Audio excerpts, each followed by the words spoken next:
witches at black masses, evil minds that plot destruction, sorcerer of death's construction, in the fields of bodies burning, as the war machine keeps turning.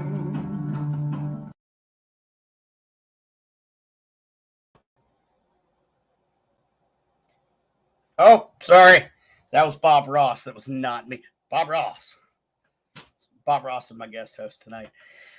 Thank you, everybody, for tuning in to Shaman Sundays. I am your host, Brandon Cooper. Super excited to have the guest on tonight, Greg Koss. What's up, buddy? Super excited. But first, like we always do, we light the sage before we start because we want to get rid of all the negative energy from last week and all the crud, and we want to move forward to next week with positive energy because you know what? Everybody needs positive energy. Hey, Becky. Am I still your favorite? Hello, Anne Marie. So the sage is lit. So much to get to, so little time. Scott Horn, the horns are in the house. Thank you for tuning in, Scott. Quick thing I got to put out there. Just got this book in, the introductions to the demonic education from Father Ken Torres, Doctor of Divinity. Great dude. He's also a fellow Marine like me, so we kind of get along. Check him out, man. He's really good dude, really great guy. Order his book, like straight from him. Don't go to Amazon. They're horrible about paying their people. Yes, I said it. Buy directly from the author because they put their their money and their time and their effort in. Let's make sure they get their money. Also, I got to spend the weekend with this young lady, Jessica Lynch, the former POW from Iraq. I took her on her first ever ghost hunt, guys. More details to come about that. We were at the Shawnee Abandoned Amusement Park. So it was super great. Maybe we have a new paranormal investigator coming up. So I'm super stoked and excited. I've never met this man before, but I've always wanted to, and he was kind enough to accept the offer to come on to the show. His name is Dustin Peri, and it is P-A-R-I, not like I put it in the thing and misspelled his name because proofreading is not my forte.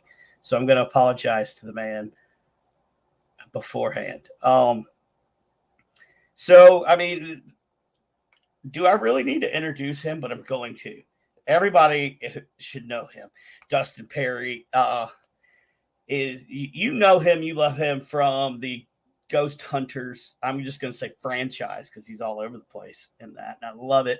He's also a motivational speaker. And it says that he is a pie aficionado. Now, those of you who know me know that I, too, enjoy my pie. So we're going to have a little back and forth about pie. So without further ado, you know what? Let's just bring him on the show. Dustin Peri. What's up, man? Hey, man. How are you? I'm doing very well. Very well. Thanks for asking me to be here with you tonight. Man, it was great. It's great to have you on. I personally maybe geeking out a little bit. I've always wanted to talk with you and meet with you. You on camera, you put out like this great vibe, and I'm like, that's probably a really cool dude. And the more and more that I research you and read about you, it's true. Thanks, man. I, still work in progress, but doing my best as we go through this life and figuring things out as we go. But thankful for the opportunities that have come my way and working hard to keep things going, Oh, I love it. Oh, hang on, a little technical issue on my end because you are frozen, but I can hear you. All right. How about now? Am I frozen now? Yeah. Yes. Like. Let me look down at my producer Rex. Is he frozen on your end, or is it just mine? Yes, he's frozen on your end. Sad but true. But you can still hear me, though. I can hear you. All right. Oh, there we go. Hey, there you go. Now I see you and hear you. Okay, grand. Well, worst case scenario, it becomes a radio interview, but either way, we're all good. I mean, right. I'm perfectly fine with that. So let's just get started with the basic get to know each other question. Sure. That every paranormal podcast asks, what's your favorite pie? Pumpkin without a doubt, man. And I love all of them. I like rhubarb sometimes hits me the wrong way, but I'm willing to entertain all of them. But if I can only have one desert island type scenario, it's got to be pumpkin. Right. Okay. So now I'm going to challenge you to. Well, and see, now I'm going to challenge you with your pie knowledge. Have you ever had buttermilk pie? Oh, wait a second. I have. Where was I? I was on the road somewhere and they had it. I want to say they had it at what's the stupid place with all the breakfast stuff and the kitsch everywhere? Come on, brain. Cracker Barrel?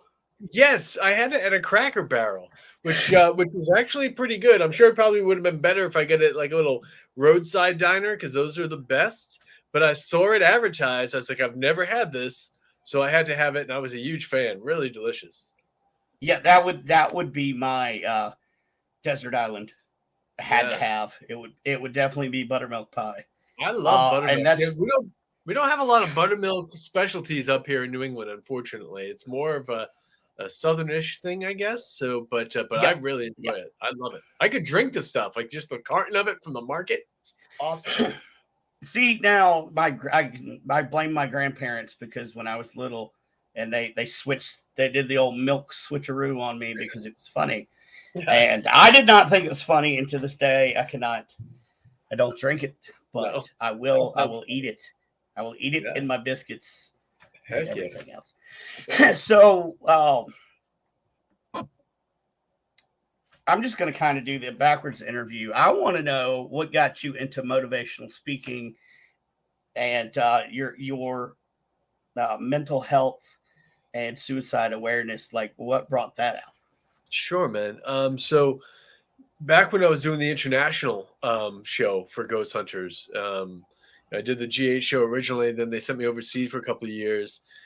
We still had MySpace at that time. You know, that's how long ago it was.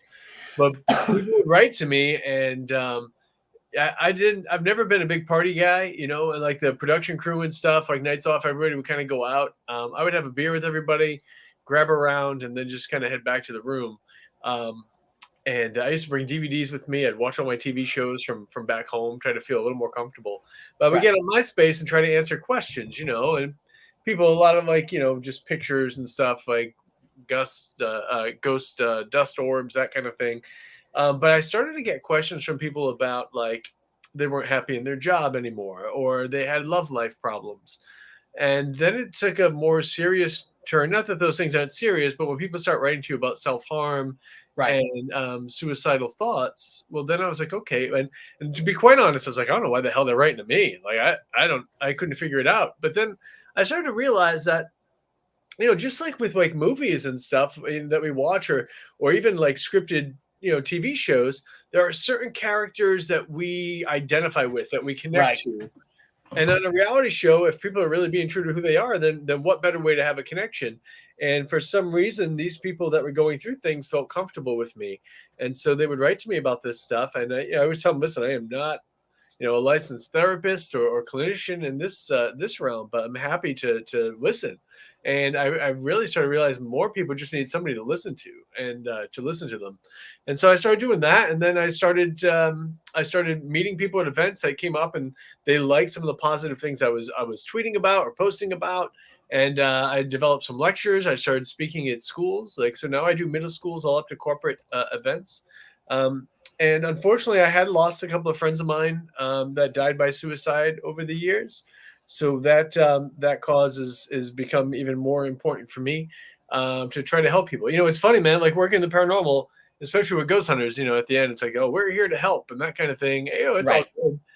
But I was like, I don't know how much we're really helping, man. Like, I can't cross over things, or I can't guarantee you any of this stuff works. I have a Mhm. healthy interest in the paranormal. I know the spirit world to be a real place. I believe that we are spirits going through a human experience. I don't think we're from here. I don't think we stay here, but I do believe that we should help each other out while we are here. So I always think, like, I am helping spirits. I'm helping the ones that are still going through this place now. Right. So that's what I focused upon, and it's really become the thing that means the most to me. I love the paranormal. I love all the creepy stuff, the spooky stuff, like, absolutely.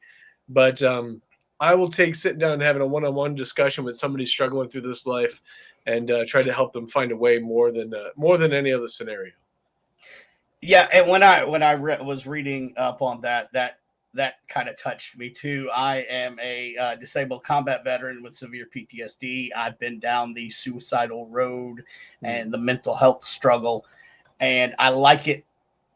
And you don't have to be a combat vet to get PTSD or to go through struggles. And I started my show to be able to reach out and do some little mental health things here and there, and it just does me good to see that there's other people that are genuinely concerned about, so that's what kind of why I wanted to bring that up and get that, get the show started with that. So Yeah, for sure, man. I definitely want to thank you for all that you do, especially like working with middle schools and stuff like that. I mean, that's awesome.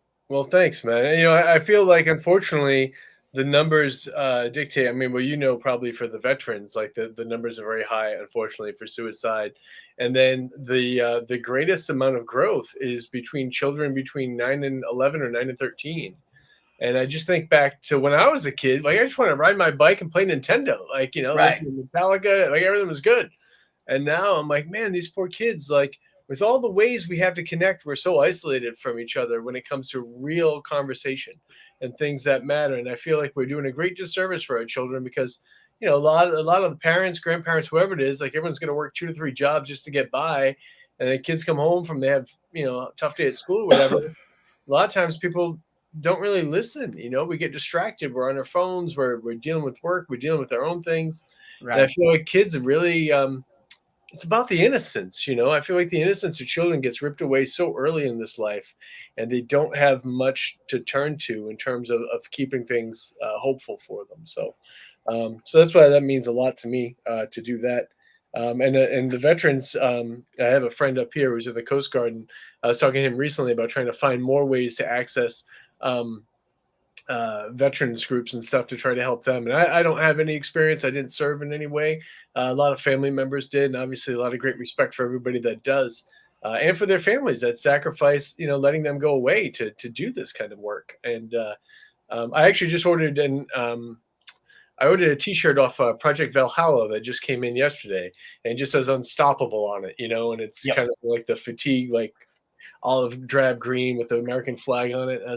I just feel like it's important for people to know that this goes down a whole nother rabbit hole, man. But, like, I really believe that our spiritual selves are a lot stronger than we were led to believe in this life. And I think we've lost our way a hell of a lot. And we have to remember that spirit inside is still unstoppable. And we just need to try to calm the distractions and focus on our peace, focus on ourselves, and really harvest what we've been given already to help to conquer the things that we have to in this world. And I 100% agree with everything that you're saying. Also, side note, if you do want to get plugged in with various veteran groups, let me know. I can help you out. That'd be great, brother. Happy to help. That'd be great. So since now that we have covered that, and it's a heavy subject. Yeah. But I think that it needs to be talked about, especially the suicide rates, and all that. Yes. The noise of the world. And you're right. We need to focus on ourselves and our peace, and we are truly unstoppable. And I'm glad that you got that shirt, Valhalla Project. I love them. I do some work with them. They're they're great. But cool. But yeah, so I just really wanted to tell you how much respect I had when I read that you're big on, the mental health side, especially for our youth, because that's the future of, that's our future. Yeah. That's it. Now Well, thank let's you, switch. Yeah, man. Okay, how is Miss Raisin, Dustin? Oh, my little cat. Ah, She's okay. Yeah, I have one of those hairless Sphinx cats. I have 6 cats in total, but she's the one that has my heart.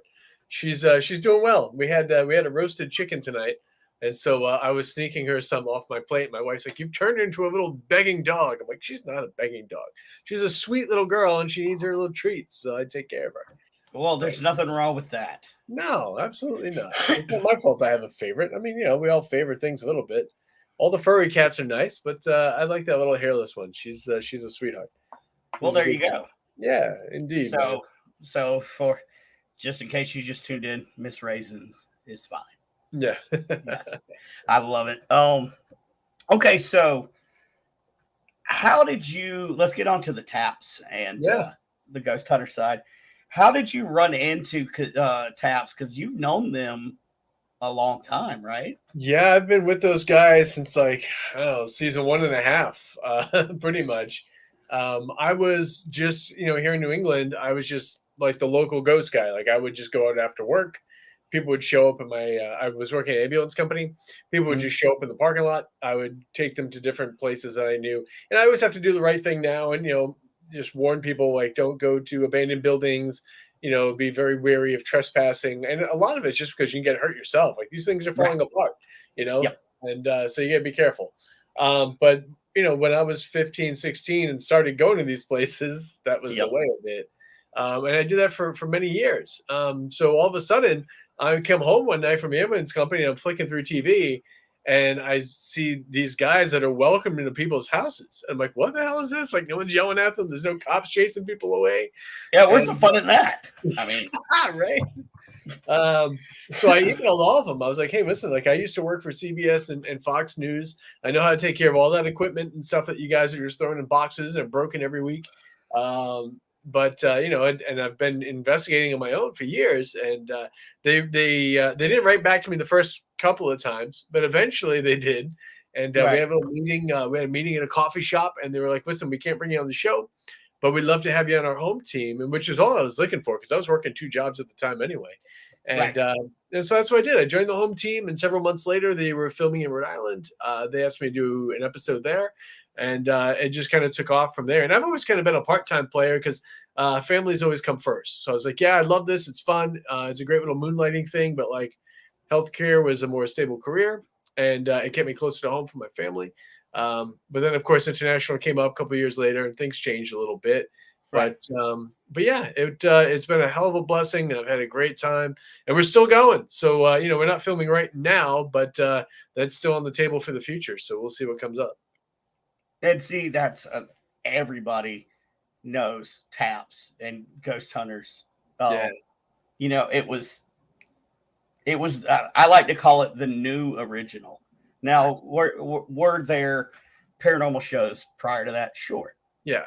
Little documentaries here and there, but ghost hunters like kicked off the whole thing with and I love it. I used to love all those shows, like the most haunted places in the world show. Like I would as a kid, man. Like and usually you never got them until Halloween time. Right. It was only like October, and it was like, oh, this is the best month. You can watch all these things, and now it's like it's on all day somewhere. Right. Yeah. But that used to excite me as well. The Halloween. All right, now I'm gonna watch about aliens. Now this is gonna be crazy. That's it. And then here I was this morning cleaning out my closet because I'm like doing the annual, semi-annual, I guess, clothes donation. Like when we go through the closet and get all the stuff out that I'm not gonna wear anymore. But I had Ancient Aliens like declassified on in the background. I'm like, oh, I could watch those things forever, man. Oh, I do the paranormal and a little bit of the cryptid, but I've never been a fan of the alien, and I'll tell you why. So one of those shows back, in our childhood came on. I think it was about the alien autopsy and some other stuff. I remember that. Well, there was a part where they were talking about how the aliens would insert something in the person's nose like a tracker, right? Okay. Well, at the exact moment that they were showing the little demonstration, my nose started bleeding. Oh, geez. Like, I'm sitting on the bed as a kid and I'm watching this. No reason. Like, I'm not touching my nose or nothing. And it just starts bleeding. And ever since then, I've been a little scared about the old aliens. But yeah. yeah, weird, man. I mean, really, I think that's the first time I've told that story on my podcast too. How strange is that, right? Yeah, just very. Like timing is. I'll tell you what, man, it's funny because as you're telling the story, I was thinking. I remember, man, when I was trying to figure out the time period, but I mean, I was a bit younger. I was still single, and I remember laying. I was in my house, and I'm laying in my bedroom. And I had this is show the time of it. I had a water bed. So, yep. Yes, I don't know if they even still make them anymore, but I had a water bed, and I'm laying there in the water bed. I was very excited. I had taken the night off work because I was going to watch on the Sci-Fi Channel. They had a special movie called The Kraken. And I was like, I love pirate stuff. I love underwater cryptid things. We're going to watch The Kraken. It's going to be great. And I'm laying there and I get my bowl of popcorn. I'm all in bed, nestled, watching this thing.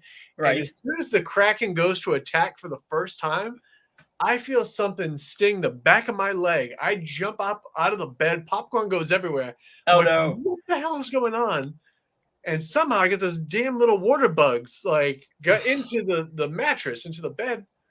So I ended up like all stung up on the back of my leg. But it coincided with the first Kraken attack. Right. Scared the hell out of me. So you're right there with me with that fear.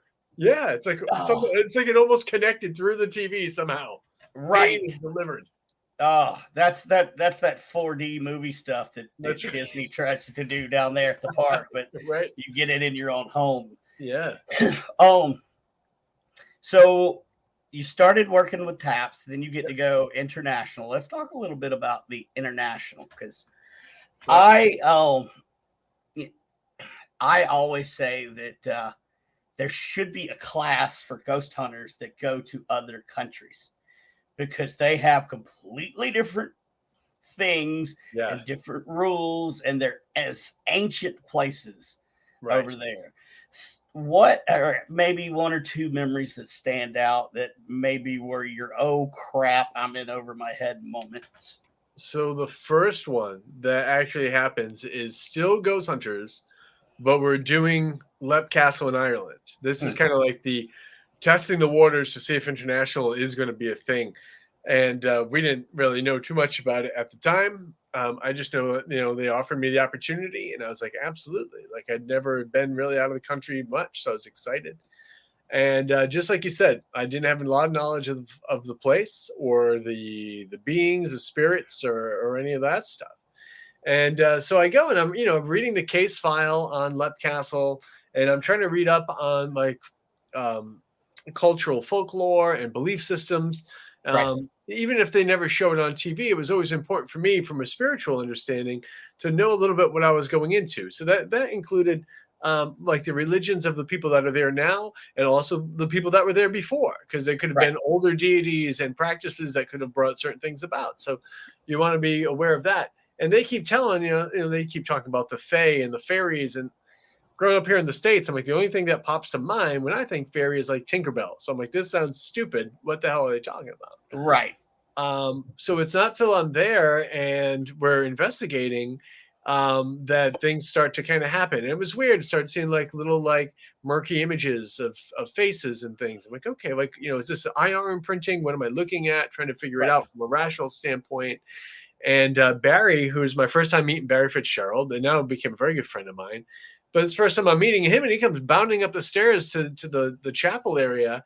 And it's like, oh, you guys need to stop doing what you're doing. The pressures are rising, and I'm tracking this and that. Something's going to happen. You need to stop.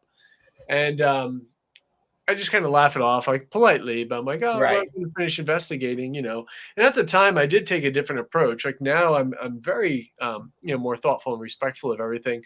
Then I would get a little rise of doing some, intimidation type tactics and provoking and stuff, which it doesn't work for me anymore. I mean, I'm sure it works, but I just don't care to do that and operate that way. All about raising the vibration, But but at the time, I'm like, mocking Barry, mocking the fae and all this stuff. I'm like, this is ridiculous. And next thing I know, our cameraman's like, Tango and I were leaving the chapel, and the cameraman says, "You guys mind waiting? I just want to get some B-roll shots, and then I'll leave the chapel with you." They didn't like to be alone, in some places, but yeah, whatever. And that's when something it lifted me up and dropped me right on my back. And Tango swears to this day he actually saw my feet come up off the ground. Right. For television purposes, they were not filming us when it actually happened, so they just cut my point of view camera, which you see go to the ceiling, with earlier footage of me walking where I think I turned my ankle because it was kind of like cobblestoney.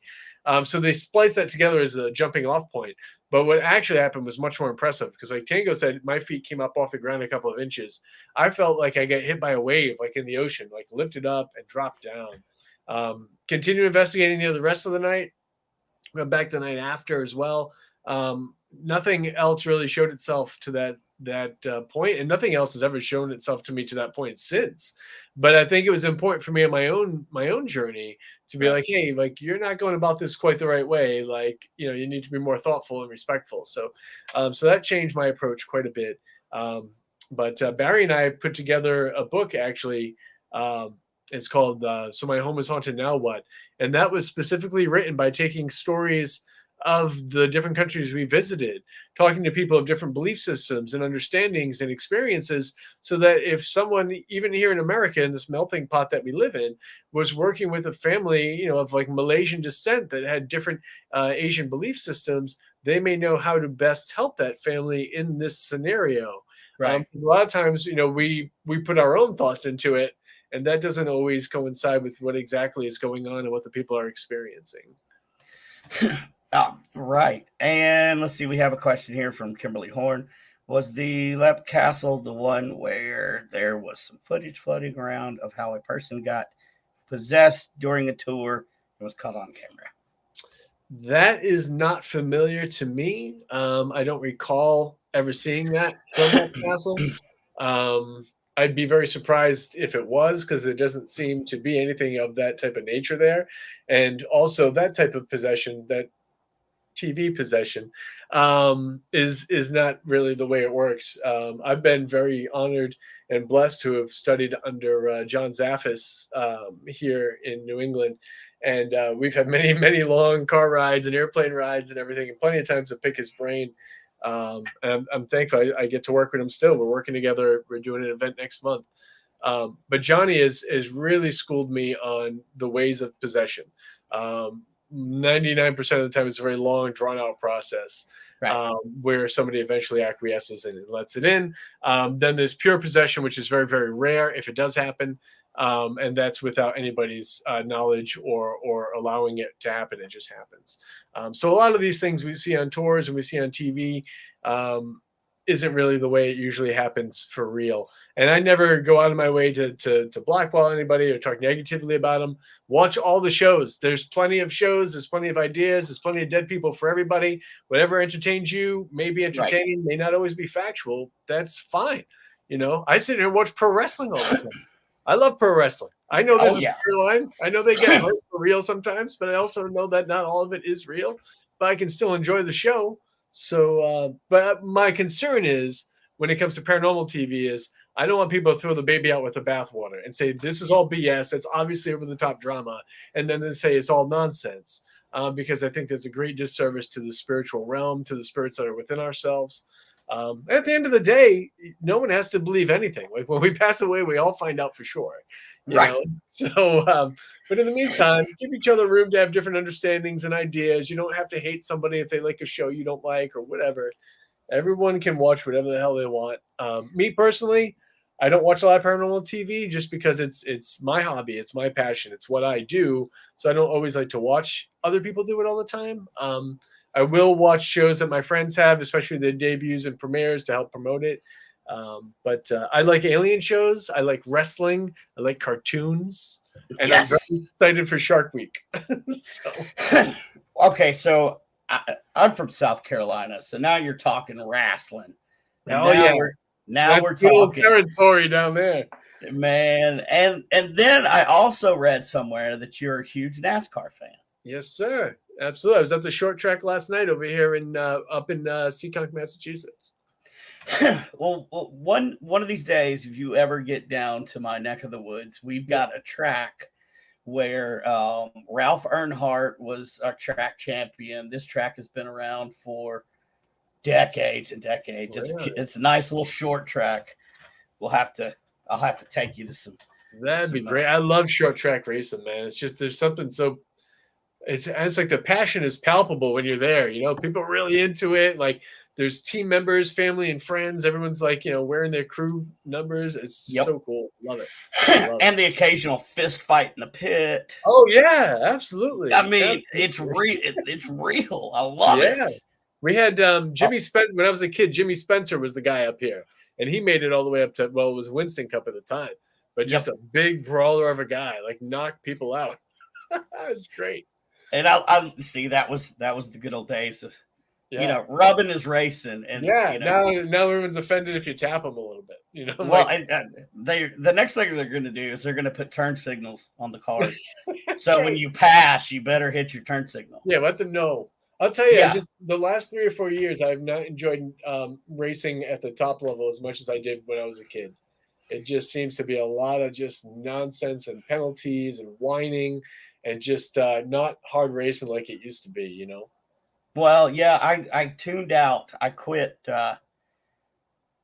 maybe a year before Junior retired. Okay. Yeah. I just couldn't anymore. That whole all my heroes are dead. It was true. It was tough, man. Yeah, I mean, like the guys from that generation. Like, I mean, I remember I met Davey Allison just before he had passed at a car show. I was an Alan Kowicki fan. Then he died in a plane crash. We had Ernie Irvin that got caught up there in the fence, and his eyes were all messed up. Like everybody from that time period. Like there was just tragedy after tragedy, and it was really tough. It's weird. I mean, it's a dangerous sport for sure. It really is. But the cars have changed. The culture of it has changed. So I still enjoy it, but it's not a must watch like it used to be for me. I think the only thing that I want to really go see in this this entity of NASCAR is maybe when they turn Bristol into a dirt track. Oh yeah, for sure. I would like to catch that. That would be good. I've been to Bristol just for a regular night race one year. It's just fantastic. That was actually the last time I had too much to drink because of my dad. I don't drink very much, and my dad's like, "Come on, do another shot." And I was like, all right. It was like the night before. It was the day before the race, and it's, I love a good beer. I love a cold cider. I love a nice little glass of rum. But I'm more like to celebrate the occasion. I'm more about kind of like the idea of it. I don't like to just sit around and drink a lot. But we got in the day before, and my dad's like, "Come on, we don't get to hang out." Blah blah blah. And Dad can drink more than I can. So I ended up. I was like, I go to the hotel room. I feel sick, and then the next morning we get up, go to the track. Festivities. I'm just trying to hydrate, and that track is so loud because it's so small and everything goes up so high. I'm like, oh, this is going to be the worst, but it was still enjoyable. I mean, but those are you can only get memories like that at a NASCAR race. Yeah, for sure, man. For sure. They're good, wholesome hangover fun. Yeah, that's great. So what would be your favorite international investigation? My favorite one that we did was the Clark Air Base in the Philippines. Now this was an outpost for the American soldiers down after for Vietnam, and it's so funny too. I was just at an event recently, and there's a woman that came to it, and she was born at that hospital. Oh wow! At that time, yeah. That is the only place I've ever been where everything that we were reported to, like here's the laundry list of all the things that happened. That's the only place I've ever been where everything actually happened. We heard footsteps in the hallways where they said they heard footsteps. We heard disembodied voices of American soldiers. We recorded EVPs. We recorded EVPs of spirits talking to each other, which was amazing. Right. We saw a white glowing type apparition in one of the levels there. And the best part was not just the amazing experiences. It was active both nights while we filmed. And then when we bring the evidence to the caretaker, the client, he was a security guard there. After the hospital had closed, after the war was done, they were trying to figure out what to do with it. Like, do we make it a mall? Do we make it like businesses, whatever? So he was the security guard for the building, and he was the one who witnessed these things. But Right. then when he told people about them, they said he was crazy. He was a drunk. He was crazy person. And over years, like, this started to take a toll on this guy. He was an elderly man by the time we meet him. And when we played him the evidence, this guy just broke down in tears. And just to know that other people believed him and he finally had proof of what he had witnessed, Right. it was that moment, man, just like we started talking about earlier. It's helping somebody that's still here, a spirit still going through this life. He was given a tough time because of what he witnessed and believed. And to show that to him was very meaningful. And so it was that was my favorite place. Now, what would be your favorite? Okay, before I ask that question, here stateside, Yeah. what is your bucket list place to investigate that you have not yet? That's here in the U.S. Well, in the northern hemisphere. I'll give you that latitude. One which I know I won't be able to get access to, just because of it is what it is, would be Graceland. Being a big Elvis fan, Ooh, that would be special to me. However, we all know, like, the spirit can linger where it wants to. I personally don't believe so much in Trapped. I think they visit a lot, especially places that were familiar to them. So, like, the hotel where they filmed Blue Hawaii is like in wreckage and ruins out there. Like, maybe I could go there and try that, right. But non-Elvis related. And by the way, I've already pitched multiple times a show where we go try to find the spirit of Elvis, but they told me that he wasn't relevant enough 3 years ago. And then when I went back to them right before the movie, they said, if only we knew about this 2 years ago, we could have did it for the movie. I'm like, oh my God, I want to hurt myself. But you people are driving me crazy. Exactly. Right. But that would be a personal thing for me. A place that the show actually did get to investigate, and I don't remember them getting anything fantastic from it that ever came its way to me, but just something that I've always wanted to even just go to would be the Winchester Mansion. I just love the idea of a crazy house with all crazy doors and stairwells, like walking in MCS you're painting, Right. So I think that would be a lot of fun, just because there's something there. There's something to it. So that's a place I'd like to get to. Well, that's yeah. I too. I haven't made it out to the Winchester Mansion, but that would definitely be on a bucket list. Some of my recent ones. Let's see what your takes on it. So, 2 weeks ago, I was at Trans-Allegheny Lunatic Asylum. Oh, great place. Been there many times. So, you got any really cool stories that you might want to share for Trans-Allegheny?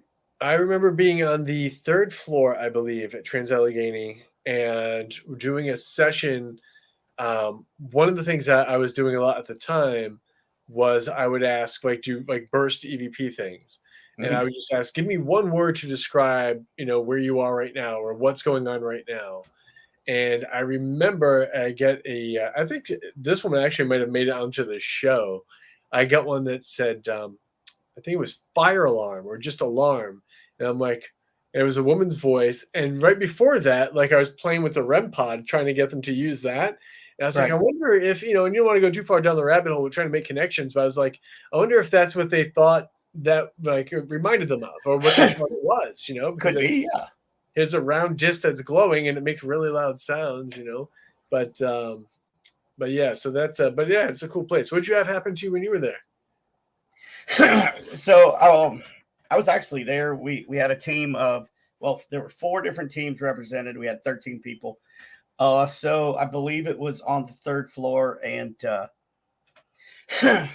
actually they're actually watching in the comments right now, that some of the people that I went with. But it was in the I guess it was the murder room where the three inmates. One of them was a childlike inmate, or I say inmate, um, patient, and they used the. I'm trying to tell the story without telling the story in case people are wanting to go, but they used the bed railing as a murder weapon. And we got Dean's room. James is saying, oh, we got some very good flashlight responses, which I'll go ahead and say I'm not a big fan of the flashlight thing. But the way that it was going off and the responses that we were getting was quite good in Dean's room. And then in the lobotomy and recovery in the basement, I chased a 12-foot shadow person down the hallway. Really? Oh, cool. Yeah, man. oh, it was incredible. Yeah. Oh, shadow people are the most intriguing to me. Like, that's what got me started with this stuff as a kid.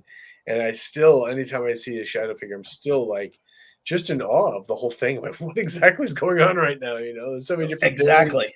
Like, I have a whole lecture like trying to classify them and break them down, but it's just Mike Ricksecker, friend of mine, he wrote a great book about the shadow figures. It's just there's so much information that's out there, and you start to read this one and that one, you try to cross-reference it, try to see where things, if we can at least find stuff that coincides, like, okay, well, this is probably most accurate. It's in column A, B, and C in various authors' books at various places.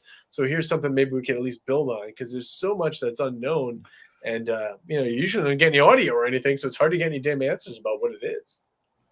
Right. And we're still going through all of our evidence from Trans-Allegheny, because my Lord, we were there for 8 hours. Like, it was, but that place was amazing. That was a bucket list place, and that was the first time I'd been. Nice. And then also another place I just got back last night was the Shawnee Abandoned Amusement Park. Have you had that? I never got to go there, man. I almost got booked there once and it fell apart. I never got to go. Listen, when you go, the place is amazing. Yeah. Amazing. I have so many stories that I could tell, a lot of them from Chris, the owner of the place. However, they're not my stories to tell. But if you get a chance and you'll to go, please do. That place is awesome. But we got some really good. I can say we did get some really good spirit box back and forth. My name came across the spirit box, which was kind of shocking because I've never been there before. How are they going to know my name? Right. Right. So it was very cool. Yeah, that's awesome, dude. Love it. Yeah, I gotta get there someday.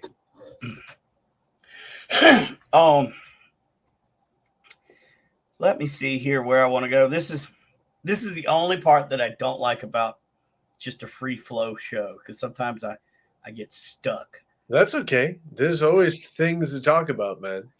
Absolutely. I'm very excited about Christmas in July coming up next month. Couple of weeks, couple of days. I'm also a Christmas fan. I was watching Christmas Vacation the other night. So it's weird, man. Like, I love the paranormal and I love Halloween so much, but Christmas just makes my soul sing. So I'm excited for all that, So I do. I do a lot of that. I do a lot of Christmas lectures. I do a lot of paranormal lectures. I mix it all together. Oh, so how do you combine Christmas and paranormal? So most of my Christmas lectures are more about like the holiday itself and specials and that. But I do have the Victorian Christmas Carol one, Ghost of Christmas Past. Started that last year, and we take a look back about to the olden days. We talk about the Victorian era, and we talk about the winter solstice. And it's funny because now in our modern culture, Samhain, Halloween is the most scary night of the year, right? Because we have the thing with the veil, and we can talk to spirits and all that if we go down the old understandings and everything. But traditionally, there was a time where the winter solstice and the Christmas time of year was considered to be the scariest time of year, mostly because it was dark so early, and we would gather together to tell ghost stories. Like that was part of the tradition. You'd huddle around the little bit of fire you had, and you would tell ghost stories about things. I mean, that's where we get A Christmas Carol from. Dickens wrote a bunch of different ones, and there were collections. Like now every once in a while you see if at the market they have like the actually I have it here. Like they have the like a Life magazine collection of like Right. Christmas stories or like Halloween Halloween scariest places. So in the Victorian times, they had books that would come out, like they were like weekly readers, but then all of a sudden around Christmas time, you would get inundated with the ghost stories. So the dark, creepy times weren't just for the fall and Halloween like they are today, but Christmas was a scary. Also, a lot of people died. I mean, death was a common thing in the winter. Like pneumonia took most of them. It was a time to be thoughtful about death, to be scared about your own passing, your own reality, and then we're throwing in all these stories. So it's great. They also played crazy games. I'm sorry, I'm taking this on another rail now, Brandon. No, I'm good with it. They played this game called Snapdragon, where the lady of the house, because very strict gender roles back then, the lady of the house would take a bunch of raisins and put them, not like my cat raisin, actual raisins, and they would put them in a big tray, and they would put a little bit of liquor on the tray and then light it on fire. So now you have a flaming tray of raisins on the counter, and the kids would try to grab the raisins out of the flame. And if you were able to find the golden raisin or the button, it depends on the family, you would be the first one to open presents on Christmas Day, or you would get an extra present. But everyone ended up with singed and burned hands. So I don't know how they thought this was a great idea, but it was Victorian Christmas times, just doing what they can do.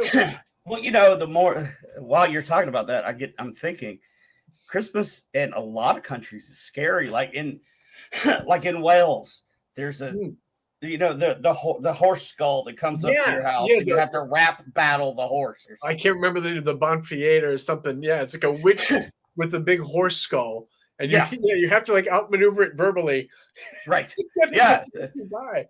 And then you've got Krampus. Yeah, Krampus. Yeah. I've got the bell from the Krampus movie. Oh, nice. Yeah. I'm really into all this stuff. It's but yeah, there's so many like the darker creatures of Christmas time. Because we had Saint Nick who had to be the hero. So he traveled with his own villain to whip the bad kids. In some cultures it was Krampus. Some cultures they had Black Peter. Like there was all these different things. And it's just, what a weird, wonderful, scary time to be alive. I mean, right. That's, and then I'm going to take it back to talking about the Fae. And it just occurred to me because you said, up where you're from, you don't really talk about the Fae, and the only thing that you thought of was Tinkerbell. Well, here in the South, the Fae are everywhere. Like we are brought up learning about the fairies and the little people of the Appalachians. So it's kind of funny how different parts of the U.S. Which I mean, it makes sense here in the Appalachians because that's where the Scottish and the Irish predominantly came to and moved to. So it. But I just and me being ignorant of other parts of the U.S., I just thought everybody talked about the Fae and knew about it. So that's that was interesting. I mean, even like Halloween in colonial times was struggling. It was really because of the Irish coming here. Like that's where the jack-o'-lanterns came from. Like a lot of the cool traditions that we have came because of the immigration that was going through here at the time. The Mary Lord, that was it. Tabitha Meadows helping us out with the witch. Thank you, Tabitha.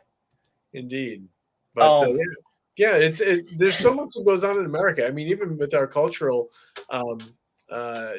changes that have happened over the years. But if we go back to like the old natives, like I have some native blood in me, not a lot, but Northern Cherokee.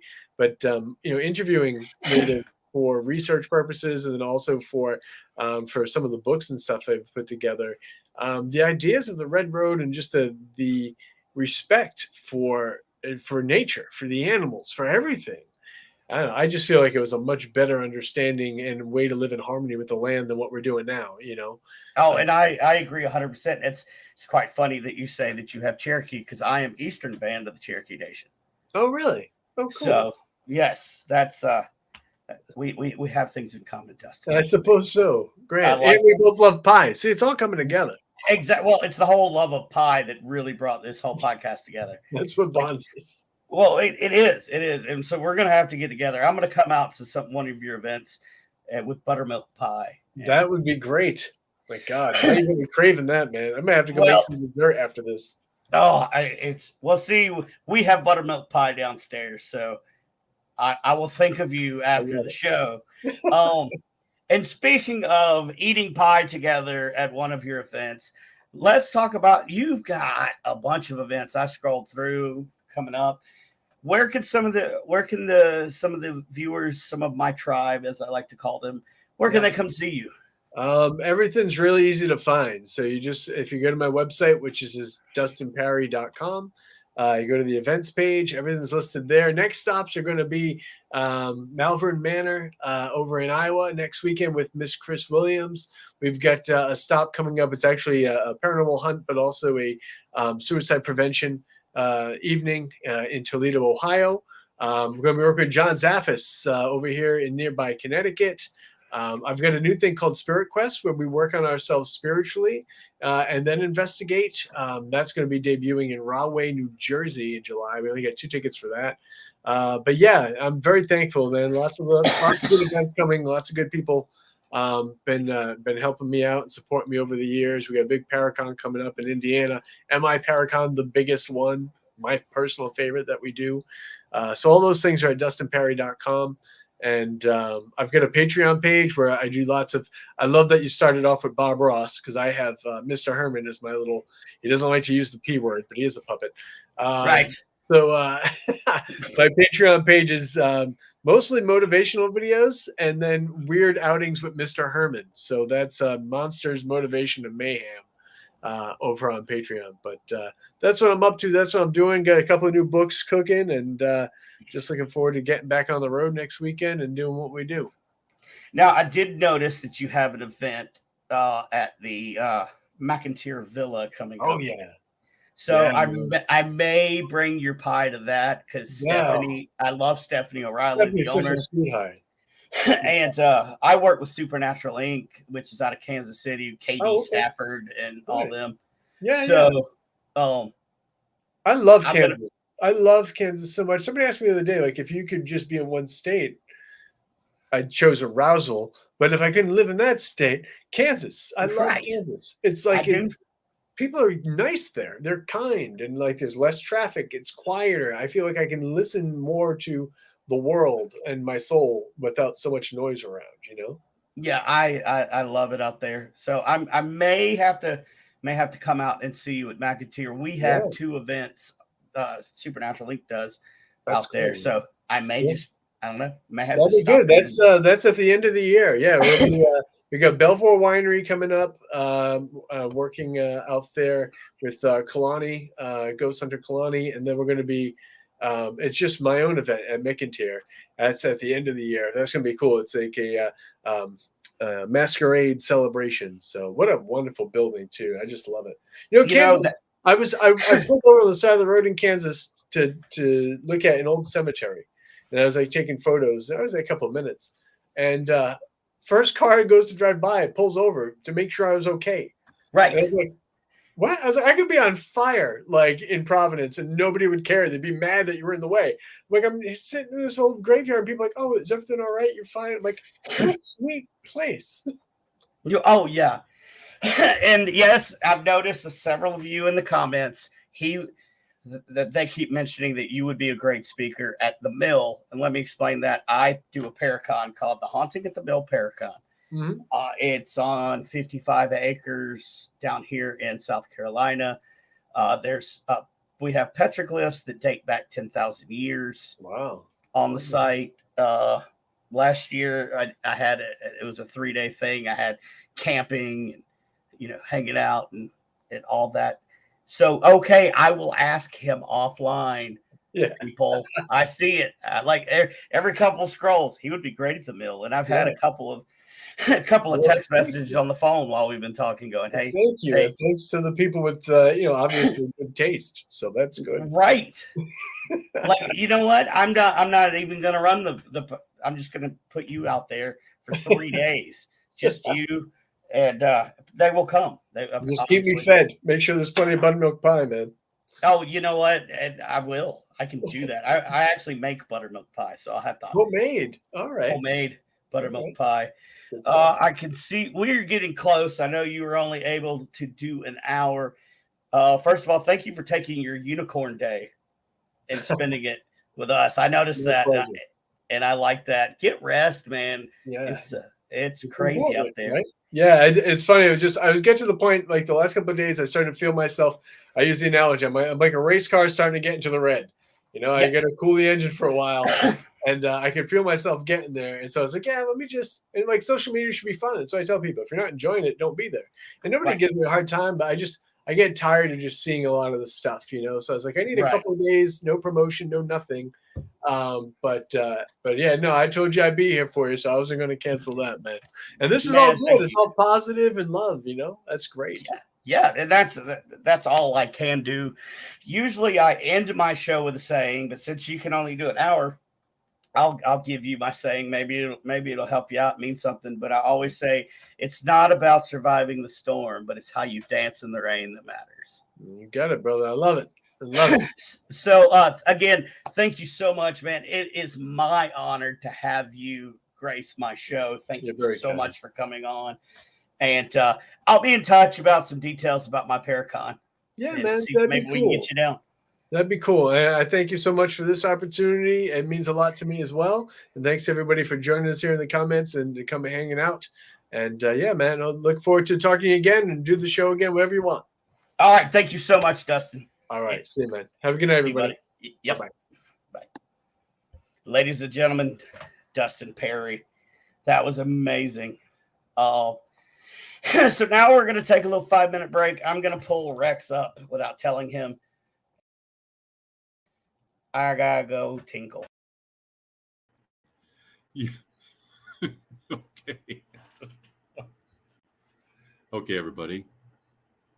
I'm going to take a 5-minute break. So let's find some horrible music to listen to in that 5 minutes. Let's try this.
I know I shouldn't do this, but hey, James, hey, Greg, hey, Kimberly, hey, Blaine, hey, Becky.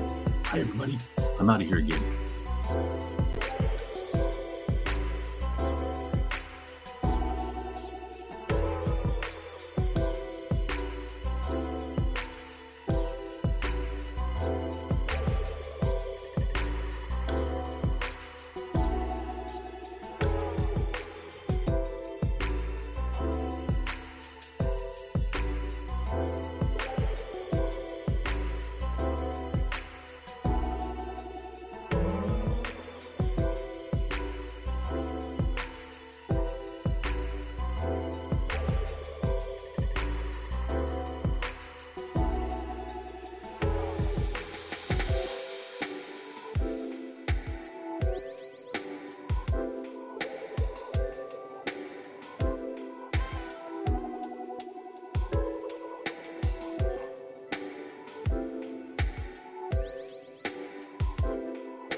My nose ring was sideways again. For those of you who stuck around for my little break, thank you so much. Dustin Peri, man, that was such a genuine dude. Like, I don't know, great guy. I thoroughly enjoyed that interview, and hopefully I'll be able to work with him some more in the future. So I'm trying to get my guest, my next guest up. James Brady, Dark 30 Paranormal. I will accept your stupid friend request on my Shaman Sundays page. You just sit there and you put your big boy pants on, and I'll get around to you when I get you. That music almost killed you. I know. I did get permission to use my buddy's band, Redefined, their music. So maybe we'll have a little heavy metal break in between the next shows.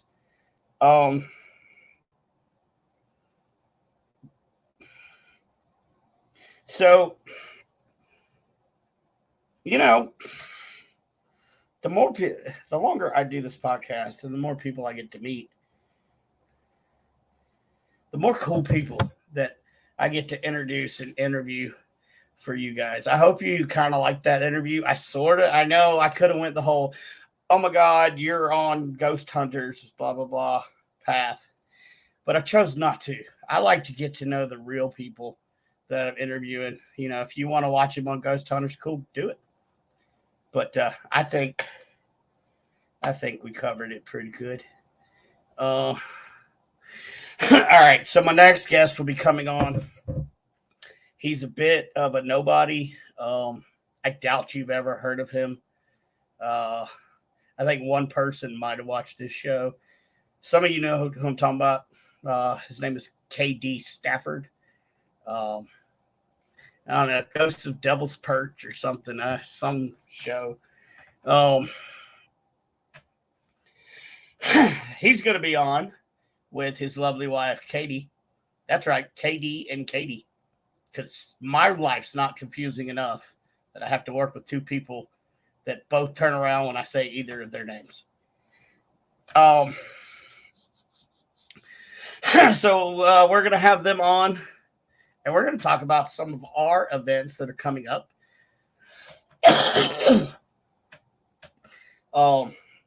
Because, man, we got a couple, and we've got some surprises coming in for next year that we may or may not talk about. They're going to take a little bit getting on because so if anybody has any questions in the meantime while we're waiting on our D-list celebrity to get here, please ask away. Also, I'm reaching over for some books. Also, I guess I could put out there that we are now looking for sponsors for the Haunting at the Mill Paracon 2024.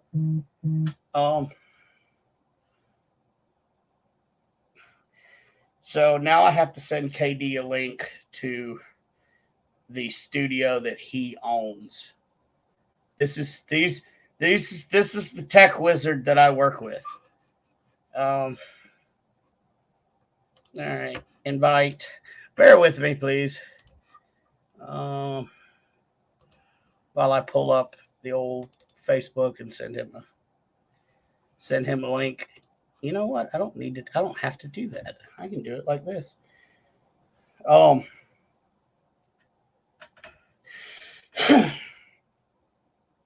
You see what I work with? All 15 of viewers right now, you see what I work with? Please stand by while I get him a link to the Supernatural Inc. Entertainment, which he owns and operates. But yet, he needs an invite. Don't tell him I said that, because I'll tell him. But, all right, here we go. Let's do this, that. Okay. So, yeah, we are looking for sponsors. We have a tier plan on the Hunting at the Mill Paracon group page. But we have some sponsorships starting at $250 and going up from there. Love to have you sponsor. Last year I came out of my own pocket. I'm not doing it this year. Sorry. But I need your support.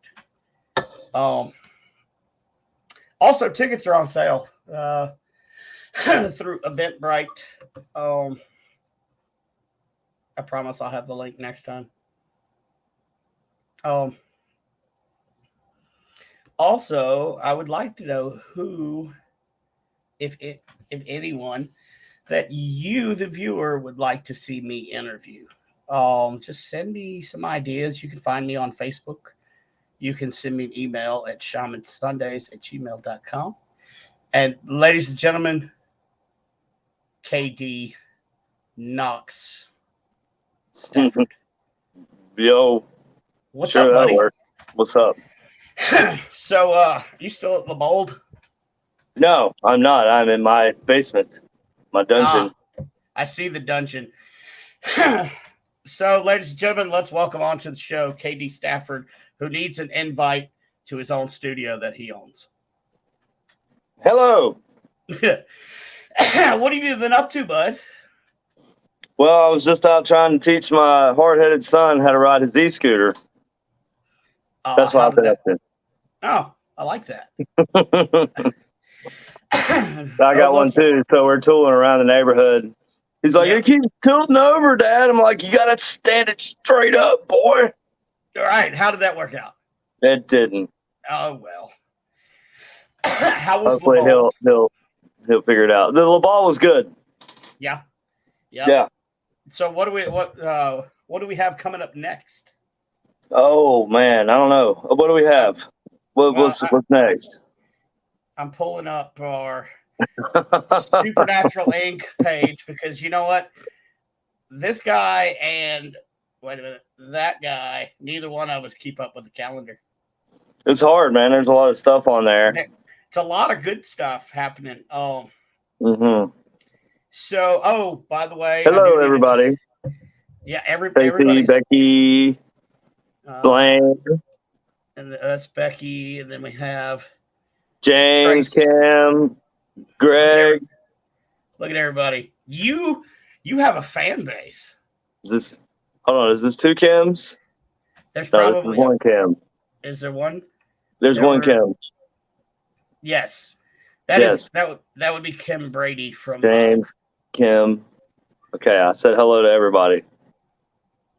Wow. Okay, so Kim, are you watching on two different things? Because I have you on the YouTube page, and then if I scroll up, Terry, I have you on Facebook. Terry Mark. He was out there. Terry was out there with us at Trans Allegheny. That was quite fun. I do have a report to give you on the custom RoboBox that you sent to Larissa. Oh yeah. We used it at Shawnee Abandoned Amusement Park 2 nights ago. Incredibly talkative box. Oh yeah, good. Yeah, I'll bring some evidence up in a week and a half when I come up there. Cool. So what was I doing? Oh yeah. Events. So I do know in September we have something with Stephanie at the McIntyre Villa. McIntyre is always a good event. Can't go wrong. One of the most active places that I have been to so far in my career. I would have Interestingly enough, one of the most active places in that place is the hallway. That second floor hallway. Yeah. Man, yeah, it is. So okay, so here the comes Labald is good too. I think we're gonna be doing stuff out there regularly too. We just had an event out there, and thank you to everybody, if anybody watches this, who came out there last night. That was fun. We had a great time with you guys, Joseph, and Afterlife Paranormal with Chris and Diane and Debbie. I think I got all those names right. Okay, so our next event, Supernatural Inc. event, coming up July 8th, is going to be a new location for us. It's the Oddfellows building. Oh yeah. Mm-hmm. Yep. And Excelsior Springs, beautiful Excelsior Springs, So tickets Missouri. are now available. Join us. Well, at least join KD and Katie. I may or may not be up there yet at the Oddfellows building. Tickets are available. Please check us out. Check it out. www.supernatural inc paranormal or on our Facebook. Yes. And there's only 10 tickets available, like 10 total tickets available for this event. So get them while you can. Come out, because I have a feeling KD may do some wacky experiments.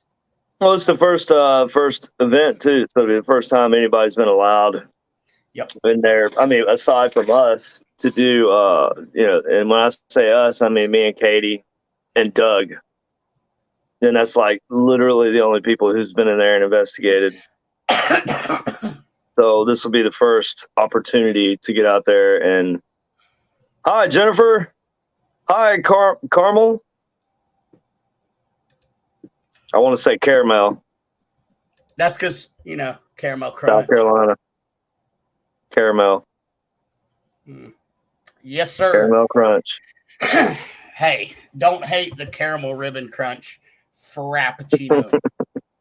I'm telling you. Looks like our next event after that, that's going to be the big one. That's going to be July 14th through the 16th. That's going to be the Metacon in that's going to be the KC Expo. Oh, yeah, KC Expo. Yeah, that's right up the street from the house here. That's over at the near the airport. So you just fly on in. Yeah, and come on and see us. Stay in a hotel right there, right at the airport, and then come on and walk right on down to the Expo Center, and you can hang out with it. Not only is KD Stafford, star of stage, screen, and television, going to be out there, but we're going to have the Godfather Paranormal out there, old John Zaffis. Well, that's what I heard. I've never met him. Nor have I, but it's going to be great. A lot of really, really cool speakers. KD will be speaking that Saturday, and then Supernatural Inc. All of us will be speaking on Sunday. I think that's how that works. And I will get to show you all the pictures in my best friend folder that I have of KD. Oh, you still got the best friend folder? I do have I still have the best friend folder. The one from Joplin? Joplin, yes, from Joplin. Is that where it originated? That's where everything's in it, right? That's right. From that event. Right. I'm going to make you read it. I'm going to have to. I'm going to do it. I'm going to, So, I mean, it's going to be great, guys. It's a lot of cool vendors out there. If you've ever wanted your own Inkbox OG or the mini version, the old S there, we're going to have it for sale for you. All right. Yep. And maybe some Robocoms. Maybe. We'll see. Maybe. I'm only one person, Brandon. I only have two hands. I don't know what to do. These hands do a lot. These hands do a lot of things. Right. Well, I'll be there to screw up the soldering for you when I'm there. You know I have a day job too, Brandon. What is this day job you speak of? I don't understand what these words mean. It's a very adult job, okay? I work on video. Yes, I work on video games. Ah, adult. Got it. So it's very adult. Not adult video games. Or are they? Some of them are. Some of them actually are adult video games. But yeah. Yeah. It's porn. So porn. Prawn. It's prawn. Can't say that. Prawn. Maybe my accent will make it like go away. I really don't even think that my show is important enough for YouTube to do anything with. I know, but maybe one day, Brandon, you might be big enough, and people will be watching and paying attention, and you say the prawn word. Prawn. But yeah, that would require me to grow a couple of inches to be big enough. I'm sitting on a phone book as we speak. That's not surprising. Yes. And then the mad scientist is going to be at Melvin Manor. Yeah, Melbourne Manor. Friday, Yeah. So yeah, me and Austin, I think, are going to be there. Yes, that is correct, because that's what the picture is. You and Austin. Hey, look at there, me and Austin. Maynard. Austin Maynard, the tech guru of Deathwalker with Nick Groff. Also really cool, just a cool dude in general. Austin is cool, dude. So that'll be August 4th from 8 to 3 a.m. Please get your tickets. Your team member, yes, Jennifer. Greg says, "Odd Fellows is amazing. We have one in North Illinois. I assume that means North Illinois, and he's not spelling nil. That we investigated. He could be spelling nil. I don't know. Or it could be an acronym. It could be NAL. Is it Nilbog? Nilbog. Nilbog is goblin spelled backwards. That's from a movie. If anybody knows that movie, type it in the comments there, and you get brownie points. You'll get 10% off of a Inkbox. How about that? Oh man, that's easily look upable though. Don't you freaking cheat, people. Nope, this has to be no cheating. 100. And I'm watching. Cheating. With all 4 of those eyes. They're just looking at you. Yeah, that's right. Then in August 25th, we have the Spirit and Paranormal. My hat dirty. Fair. No, not really. It looks dirty. Maybe a little cat hair. Looks dirty, man. Let's turn it around. There you go. Well, that's kind of what I expected. Anyway, that's the KD look right there. Don't you freaking say the FD name. Let somebody tell me recently. They were like, "Hey man, you look like Limp Bizkit." I know you pack a chainsaw. I know you. Oh, you son of a gun! You. Yeah. No, so and then let's not talk about that. Yeah, we're just gonna move on. Just move on, bro. I just want to punch your face tonight. Yeah. I know. Just give me something to break. I know. I get it. Yeah, buddy. You can't wait till I get up there to my second home in Kansas City. Yeah. Spirit and Paranormal Fair, August 25th, 4 p.m. through August 27th at 5 p.m. It's going to be in Overland Park, Kansas. Oh, we're going to be at that one too. Yes. Because that's why Brandon was saying it. Right, because if why not? He wouldn't have said that. We're doing this because this is what we're doing. That's what we do when we do things. We're doing the thing. So we're doing that with the Spirit. Yeah, and the paranormal. And paranormal. And it's fair with an spelled like fairy. Spirit and Paranormal Fair? Is it Spirit and Paranormal Fair? Fair, yes, and Paranormal. So we got Spirit.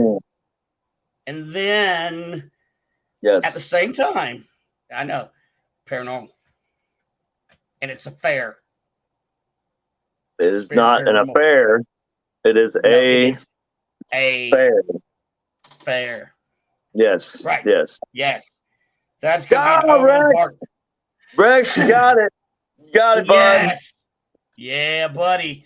Well, Rex, he's one of the movie gurus, too. I assume Rex would know. Yeah, buddy. Oh, my God. It's people.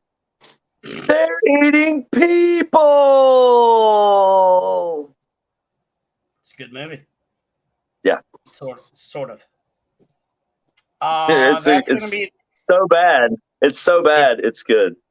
much like Attack of the Killer Tomatoes. Oh, that one's kind of really slow. Have you watched that recently? Recently, no. I should make you watch that recently. Hello, Mary Lynn.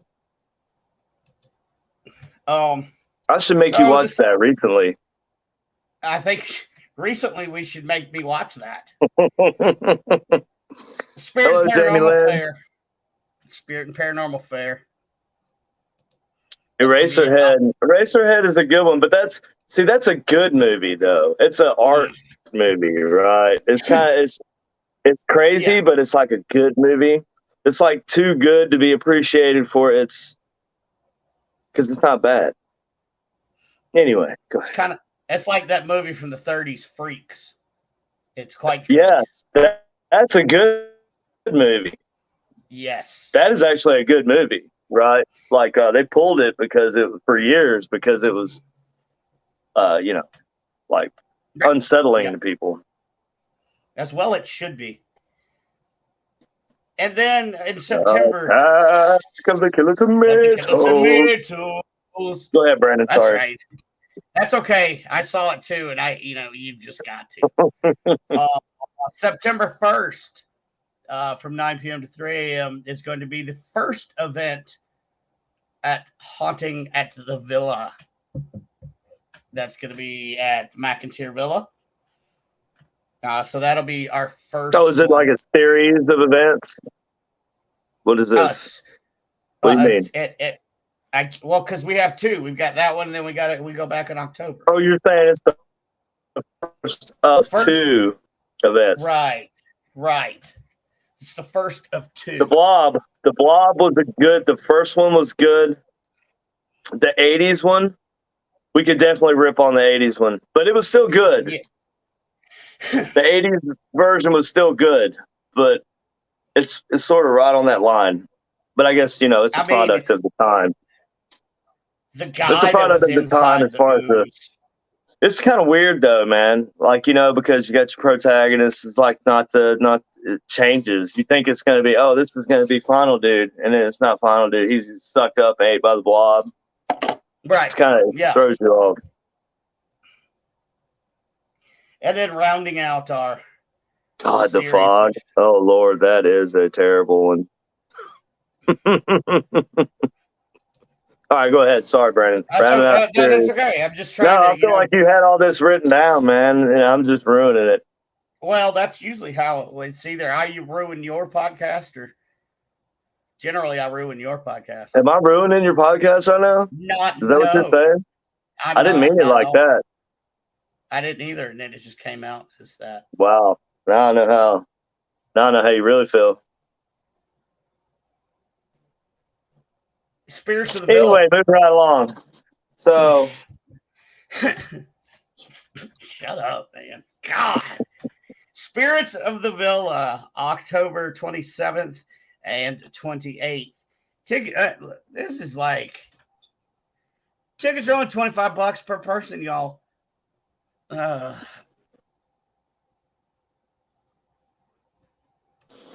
Just gonna put that there. I'm just gonna leave that there. I'm just gonna leave that there.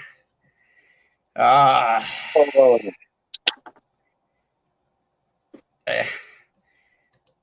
No. Oh, look there. Awkward. Okay. So where are we at, Brandon? We're still at awkward. Let's do it. Rex said Puppet Master is a good one. Yes, that is a good so bad. That is definitely bad. I like it too, but it's definitely bad. Yeah. October 27th and the 28th. Spirits of the Villa. That's gonna be a good one. That is oh well. Okay, anyway. Full Moon Productions. I had to think about it. Full Moon. Yeah, I almost had a spit take. There was almost a spit take there. And also it says Paranormal Task Force on this one as well. Which one? I mean, the spirits of the villa. Oh, are they coming? I don't. Hell, I The don't know. logo. The logo's there. I don't know. However, Okay, it's gonna be good. Oh, sounds legit. you know what else is legit? Awkward. Awkward. It's not awkward at all. No. He said, I think it went up his nose. Never had soda up my nose. I've had it come out of my nose. Well, then technically it would be up your nose, wouldn't it? To get out, up and out, out and in. No, over and because under? it went down and then it came Up. out. You were trying to avoid that up word. But is this my nose? Is this my nose? This goes up and then down. Right? It does hurt, Tabitha. When you get soda Thank through you. your nasal cavity. Or is it cleansing of the sinuses? Sure, if your sinuses are like battery terminals. Battery terminals. Aren't That's we like a all just mechanic. electrical beings? It's like a mechanic thing, sort of, because like you use soda to clean your battery terminals, clean the corrosion off. Yeah. Oh my God, Speaking no, that sounds terrible. See, Greg even said, "You got me, Kate." Well, okay. Becky's saving me because Nomi Spice is her favorite. Nomi Spice. Nomi Spice. Is that you? That is me. I am the said Nomi Spice, and I probably shouldn't have pulled that comment up because that's all I'm going to hear about. That is a title you are more than welcome to, my friend. Oh, thank you, buddy. I wear it with pride. Oh, I know you do. I know you do. So, what's you working on anything new in the laboratory? Do you have any new? Well, new we're going to be fun moving. ideas? We're going to be moving. That's about what I'm going to be working on soon. So we're going to be probably moving. I don't know if I'm going to get another place or if I'm just going to take advantage of the opportunity while I don't have anything here and organize my garage around it. So I can do it from the garage. I can do everything from the garage. Right. And that way I ain't got to have a third place I have to go. Because right now I have work, right? And that's downtown Kansas City. And then so right now I have work I have my daytime shop in Kansas City, Kansas. Right. And then I have Supernatural Ink shop in Smithville, and then my house in Kansas City. So it's like a triangle right now. I'd rather just have two places that I'm going back and forth. So I think I'm just going to bring everything back to the house. Well, I know what I'll be doing. That'll be helping me move. Yeah, man. Whatever you need, brother. It's how I roll. Oh yeah, it's hard. It's hard, get off work and then drive all the way to another place, and then having to balance all that and home too. So that's just it. Really is too much. I mean, it's cool. It's cool to have the lab, but it is a lot. I witnessed that firsthand last time I was up there because you have to go off to work and then I'd be at the lab with all day. And then you would come in and you would be tired because you're an adult and you have a real job, and then I would just be wanting to bounce around the house. So I'm not proud of it. I mean, I'm not proud of having to have an adult job. It's not great. It is okay. I mean, it's fun. I mean, if you had to do something, working on video games, I think is all right. Yeah, I'll take it. Except having to move them. Yeah, I don't like moving them. That No. sucks. I don't like moving. I don't mind moving like Pac-Man games, but like pool tables, that sucks. Right. By the way, if anybody in the chats has any questions for the ITC Keeping the cows guru, warm. Mm. That sounds like an even better job. How'd you end up with such a good job? that is a good job. I like that. Keeping the couch warm. It's very nice. So, I lost it. I had it and I lost it. It was something about Devil's Perch. What about it? I can't remember now. I was gonna ask you. Oh, well, So what are we looking at for season 2 of Ghosts of Devil's Perch? I don't think we're looking at one. Okay, moving on. Let me find the honestly, I don't. I haven't heard anything. Cindy's doing. Well, I know, it doesn't necessarily. You don't have to have everybody. Yeah, but Cindy's doing. Dead Files. She's moved on and she's doing Dead Files, and but if we are doing it, I haven't heard nothing. So, and you know how that show is. It's like one season it might be this cast, the next season it might be this cast. If they do any more seasons, I don't know.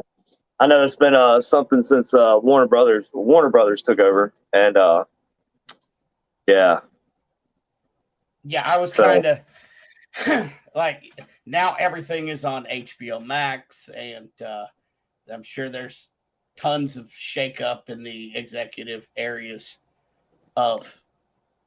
Well, you got a lot of things. I think there's a lot of things like that are going to impact TV pretty much soon. You got like AI, right?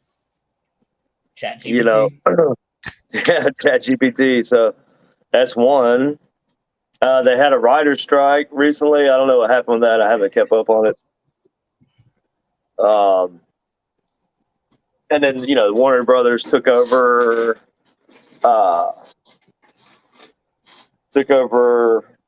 Discovery. Yes, Tracy. Bought Discovery. Yep. And they're very nice. They sent me a nice little Christmas gift box thing with a Harry Potter one and everything in it recently. So, well, Christmas stuff. Yep. Nice people, I'm sure. But it is the TV world. So.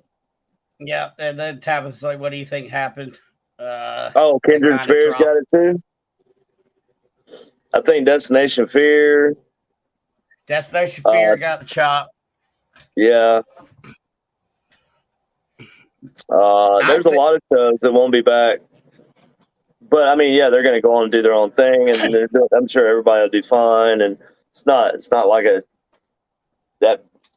it's kind of a hit, but I don't know. For me, it wasn't, because this is extra for me anyway, So I've never really relied on a TV show to do what I do.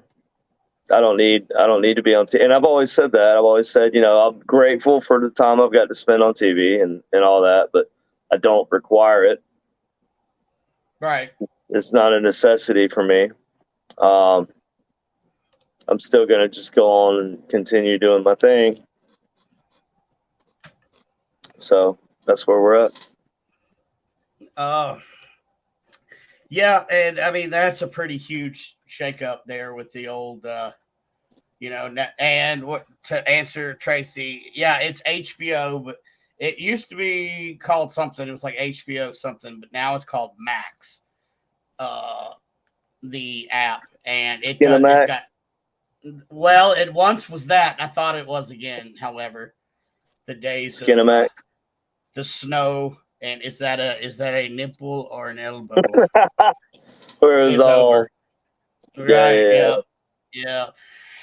But like everything, the cooking shows from Food Network are now on Max. All the paranormal shows. Says, what about Paraflix for you guys? I mean, I don't know. I'm not like a producer type. You know what I mean? Like I don't like I have no idea. I don't do TV stuff or like production type stuff. I wouldn't be opposed. I wouldn't be opposed to doing anything with them. But I mean, I don't know how to go about doing all that. I'm not like a big TV dude. I Well, thank do. you, Tabitha. Hello, I Evelyn. have some.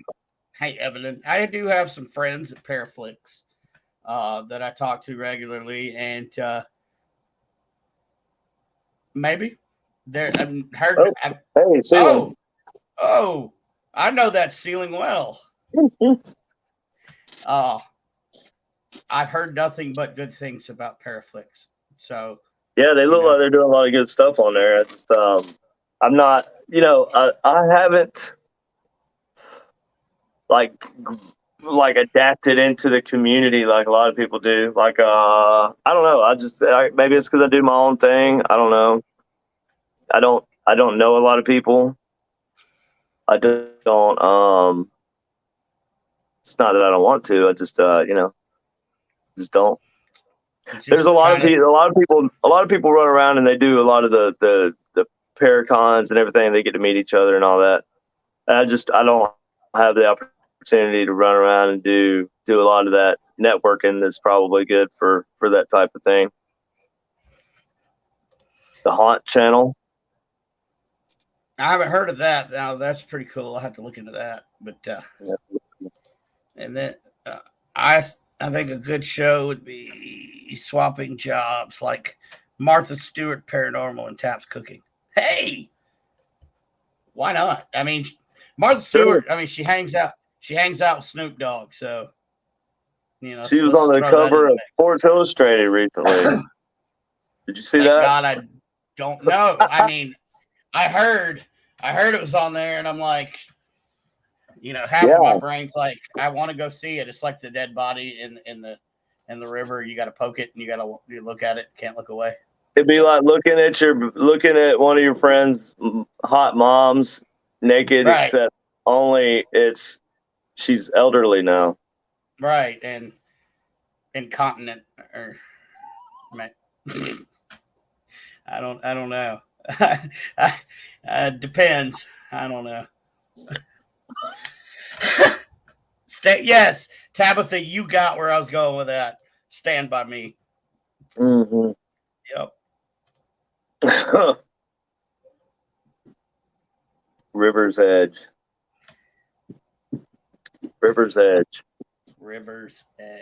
What? That's the movie? I think so.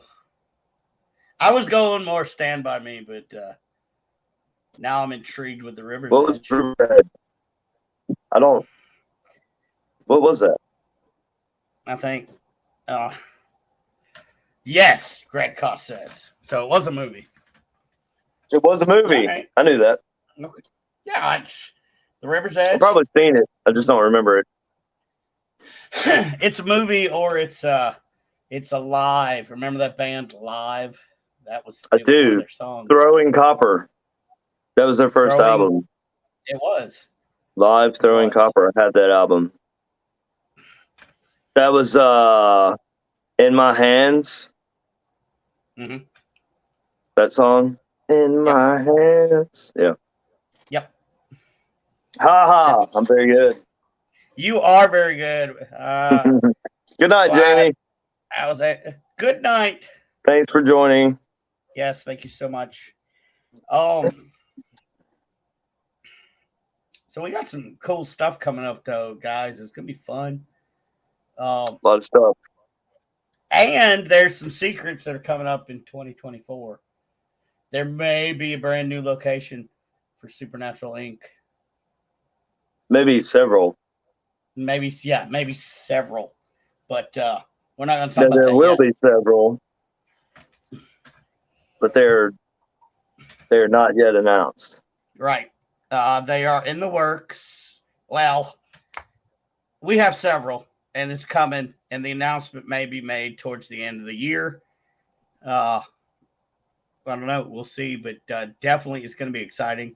It's going to be exciting for me just because, I got 20 years of lost life from alcoholism to make up for it. Now every event I enjoy. Dead body on the river. Yes. Okay. Yes. That was. Yes. I was thinking Stand By Me. I would think Stand By Me. However, if the river's edge is it. I don't know what that is though. I haven't seen it. We'll figure it out. Maybe we'll watch it. Is that a horror movie? I'm gonna get on the old Googaloo right now and see the rivers. There's the River's Edge campground. River's Edge, a 1986 film. It is a Rotten Tomatoes classic. Uh-oh. We may have to watch that. Let's see who the cast is here. Keanu Reeves is in it. Dennis Hopper. God. And I was like, no, that was Emilio. Yeah, Emilio. And I was like, Emilio. Yeah, that was that. Oh. What is the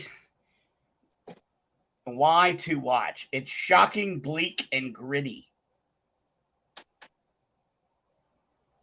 Right, I do need to hang out with Gnome Spice. That's right. You need to South Carolina so you can hang with Gnome Spice. You need to South Carolina. You need to South Carolina. I will South Carolina.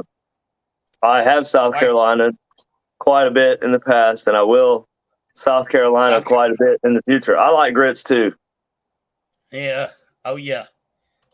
Especially cheese grits. No, man, you're ruining them. Oh God. You ruin them with sugar. I bet you put sugar in your grits. No, the hell I don't. What are you talking about? I don't know. I saw somebody do that one day at the Waffle House, and I was surprised he didn't get kicked out. Should have got kicked out. I mean, at worst, I might throw some bacon in there, like at the Waffle House. If I get grits, I'm gonna get some bacon, and I'm gonna crush my bacon up, put my bacon in there. Okay. A little bit of salt, call it a day. That's it. No butter. That's it. Oh, okay. Well, some butter. Well, yeah, okay. a little bit of butter, not too much butter. We're still in the realm of basic. So we're still in the basic realm. So I guess that's okay. Yeah, but we can go throwing hot sauce and sugar and everything else like you talking about doing on there.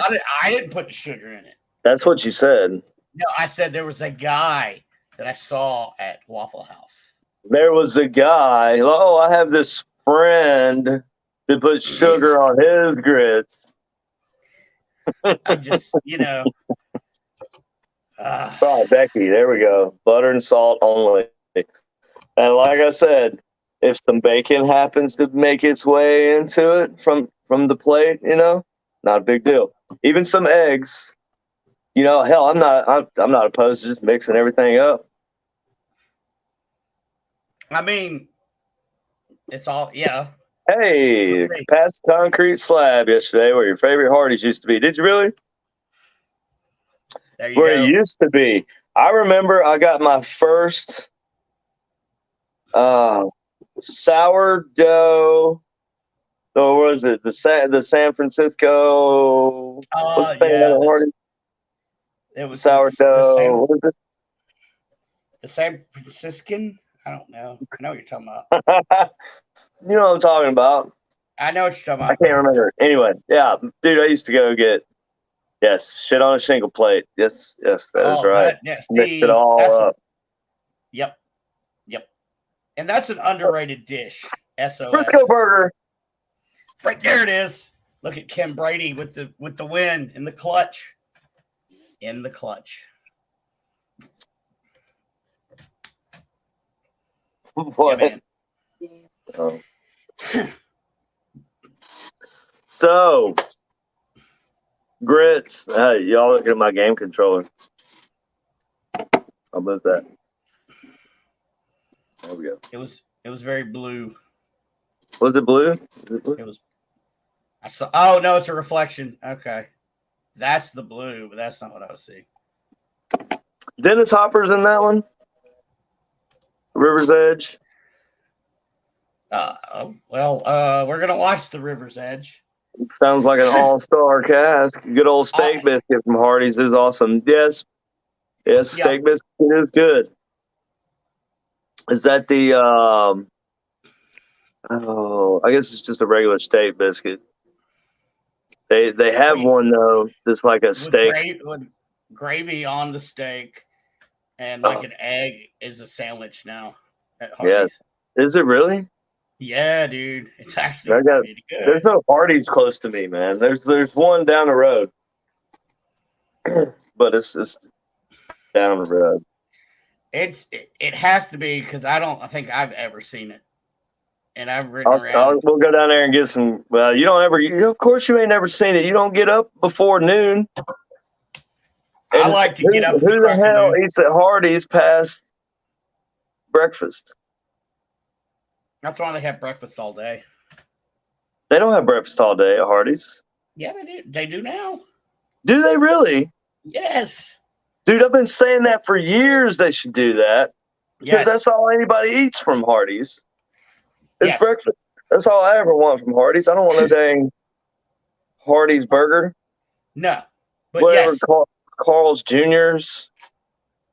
No, that's the other coast. Is the old Carl's Jr. Well, you'd be surprised. You get out to Louisiana. There's Carl's Jr.'s in Louisiana. Oh, see, well, I guess that's because I've never been to Louisiana, so I don't know. First time I ever seen a Carl's Jr., I think, was in Louisiana. They're all over California. Are they really? Oh, yeah, no, I know. Yeah, no, there was. Because when I went to L.A., that's where I ate. Because it was right down the street.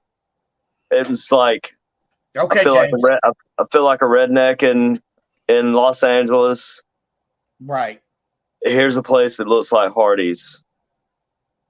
Yeah, and it was, but it's and who's but it Carl? Wasn't. But who's but Carl? It's Carl. I don't know who Carl is. And see, they have a burrito place inside Carl's Jr. It's the Red Burrito. Carl's Jr. and the Red Burrito. Oh yeah. That's new, isn't it? Yeah, I don't know, but they started doing that with Hardee's too, because there's a Hardee's in Poplar Bluff, Missouri, and I've noticed that last time we were down there, they had put a Red Burrito in there. Carl's Jr. is here. They don't have steak biscuits, and I miss it. Me too, Becky. Well, what I want to know is who's Carl, and why is his son running a fake business that's supposed to be Hardee's? These are important questions. I mean, we need to know these answers. Let's do it. Hardee's run. I want 5 open-faced gravy biscuits. Okay. 5. This many. Dude, I would kill some great open-faced gravy biscuits. I like them open-faced. You got to tell them. I like it when you tell somebody when you're telling them your order and you tell them an open-faced gravy biscuit and they know what the hell you're talking about. Well, or they'll give you the biscuit and say you cut it open yourself and pour it on top. That's not what I want. I want it. I know. But I want it. I don't want to have to tell. I don't want to have to explain to people what open face means. Right. I want to say I want 5 open face gravy biscuits, and they're all right, sugar, pull on around, and I pull on around, and I actually get 5 gravy biscuits in the trays, split open, right, and the gravy dumped on them already. That way, by the time I get home, it's had an ample amount of time to soak into the biscuit. Right. God dang, I'm making myself hungry. There. Yeah, that sounds delicious. Darn it.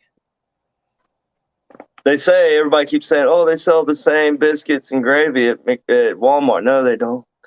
No, they don't. No. Mm-mm. No. Because you have to make that. Mm-hmm. I don't want to make it. I want to eat it. Well, it's not the same either, even if you make it. No, it's not. Because you know why it's different? Because they make it with love. Is that why? That's why. That's what they make it Okay. with love. We'll go with that. Okay.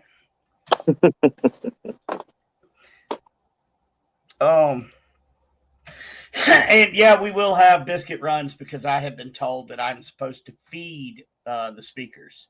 Yes, you have to feed people, Brandon. You have to.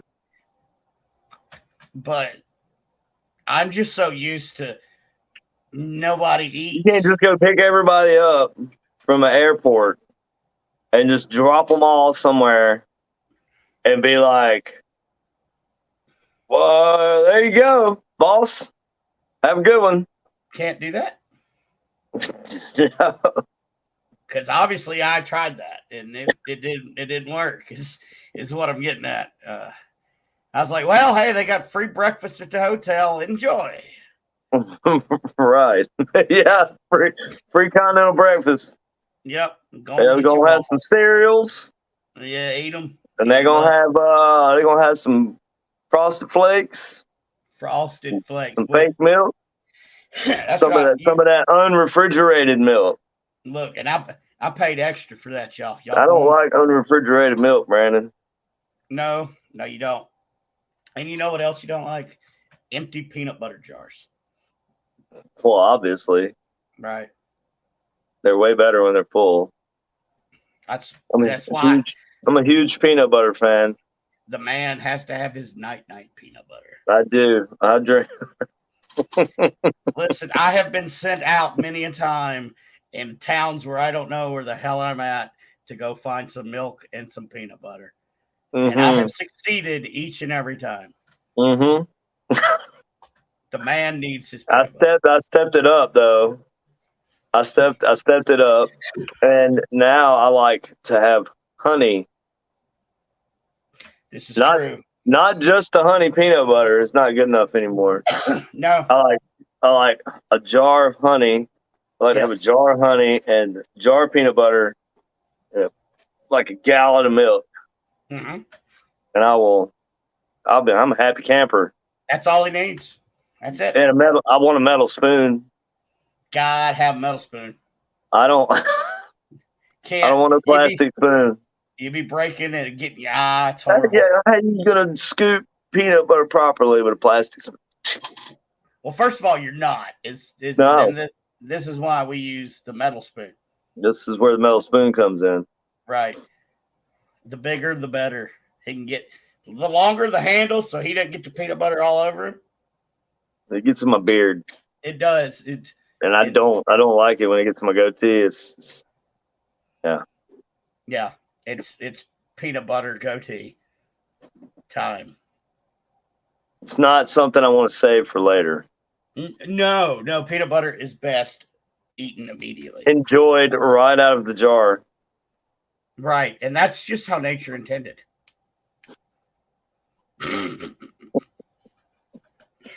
Oh, this is how Why are you putting all the secrets out there, Brandon? Oh, well, hot Pepsi and tree buckets.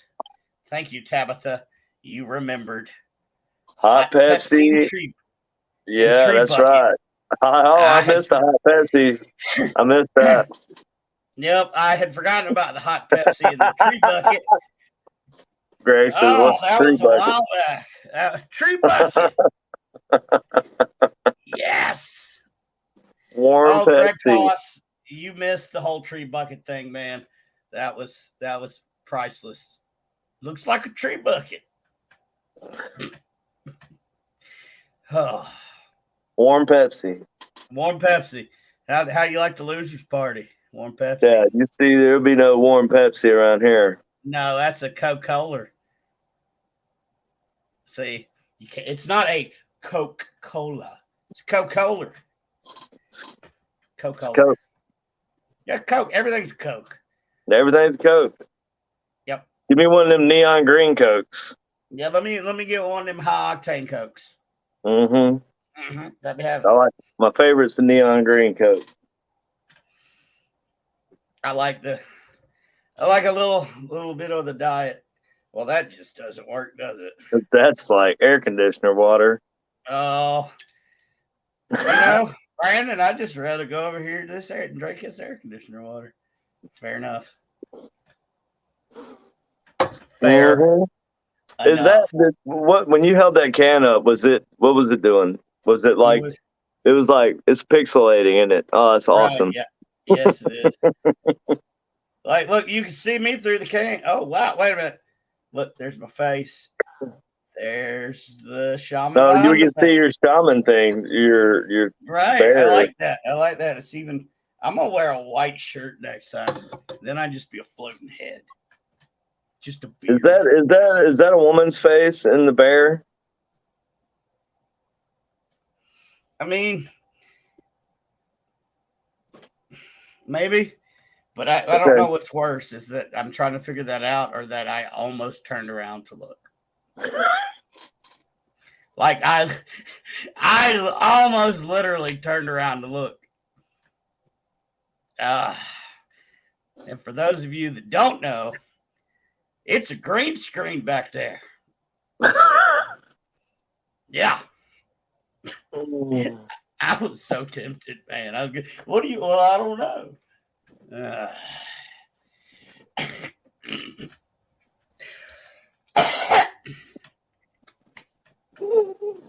Yeah. James Brady, do I need some more Coke? Yes. Need more. So we were at a restaurant eating dinner together, and there was this nice Spanish lady who was our waitress, and she would come up because I was drinking a nice Coke, and she would come up and be like, "Would you like some more Coke?" And I'm like, "Wait a minute, what? Coke? Yeah. Oh yes, yes, a refill on my Coke. Thank you. Yes." So now. And we love you too, Tabitha. Yeah, we do. Thank you so much. Let me here. We can put that up there. This is what we do, y'all. This is, and it's a rare treat that I get to KD on, and it's really not much of an interview. It's just us being us. And I like it. I look forward to the times when I get to come up there and stay like a month, which I think this time. Oh, me too, bud. Hey, bud. Hey there, bud. Me too there, bud. Hey, bud. Hey, buddy. Hey, bud. Hey, just sleep on the couch. Hey, right. just get your air mattress and sleep on the couch. Hey, right, because that was stupid. So the man in all of his hospitality sits out the air mattress and the thing to blow it up with and says, "Good night." I'm like, "Thank you." Good night. But then I sleep on the futon and I forget about the comfortable inflatable air mattress. I got even better one. I got even better one now. And it's, well, wait for it. Self-inflating. Bro, that's awesome. Only the best for you. Thanks, man. Only the best for you, bud. Well, hey, bud. Hey, bud. You know, hey, why don't you sleep in? Actually, I have been upgraded twice. I used to sleep in the sub basement with next to the portal, next to all the Ouija boards. Then I moved up one floor, and now last time I had moved up to the living room. Well, now you're going back down next to the portal again. Sorry, bud. You know, it's kind of comforting when they knock on this. Just back there. Right there. I know that well with the knocking. Right over there. Blocks. I see it. There's where the knocking. Yes. That's where the knocking comes from. First time I heard that after you had said, I was like, "There's no way." Yeah. Oh yeah. Yeah, bud. Yeah, if they knock on the cinder blocks there, bud. It's almost like he's an ITC guy and he does it in the basement. ITC in the basement. In the basement. Anna Layden Cooper. There she is. There she Hi, is. Anna. I guess she got bored and decided to watch the show. She must have been bored. Like bad bored. Hey, Like look, real bored. we have 14 people watching you right now. I'm sorry to all of you. I'm gonna tell you what though, KD has some of the most loyal fans. There's this one lady. Well, I have to. I mean, it's like only the loyal people are going to hang on and like this, you know. And It's true. I mean, honestly, Well, it's because you're such a they're good really dude, good man. people. Really, really, truly good people. They are, except for To that one lady continue, who wanted to stab me. I'm sure she's even a good person. I'm sure. I know. I guarantee she is. You know, I feel like that might be a natural reaction to you. It could be Sometimes. because you got some fans. Don't make fun of KD while we're watching the finale. That's right. You get stabbed. At the Mexican Those restaurant. are my favorite ones. The ones that are willing to stab you for making fun of me. She was giving me that look like I've lived a long time and I know many ways to torture, man. Yeah. Yeah, she was. That was awesome. Brandon promised us Katie. I did. I said she may be on.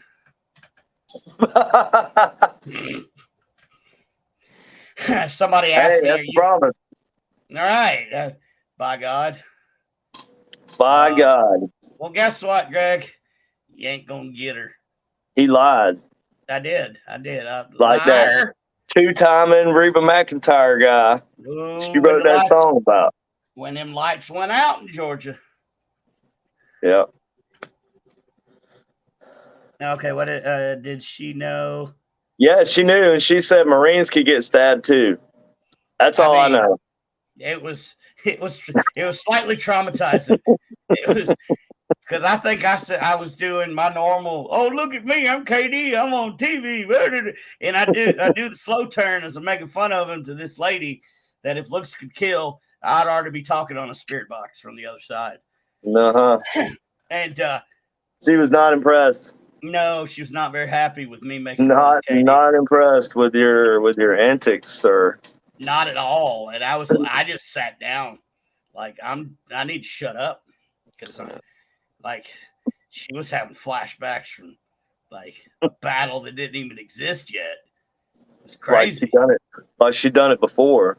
Right, like hey, I liked Martha Stewart, and that guy put her in jail and I stabbed him, so I ain't no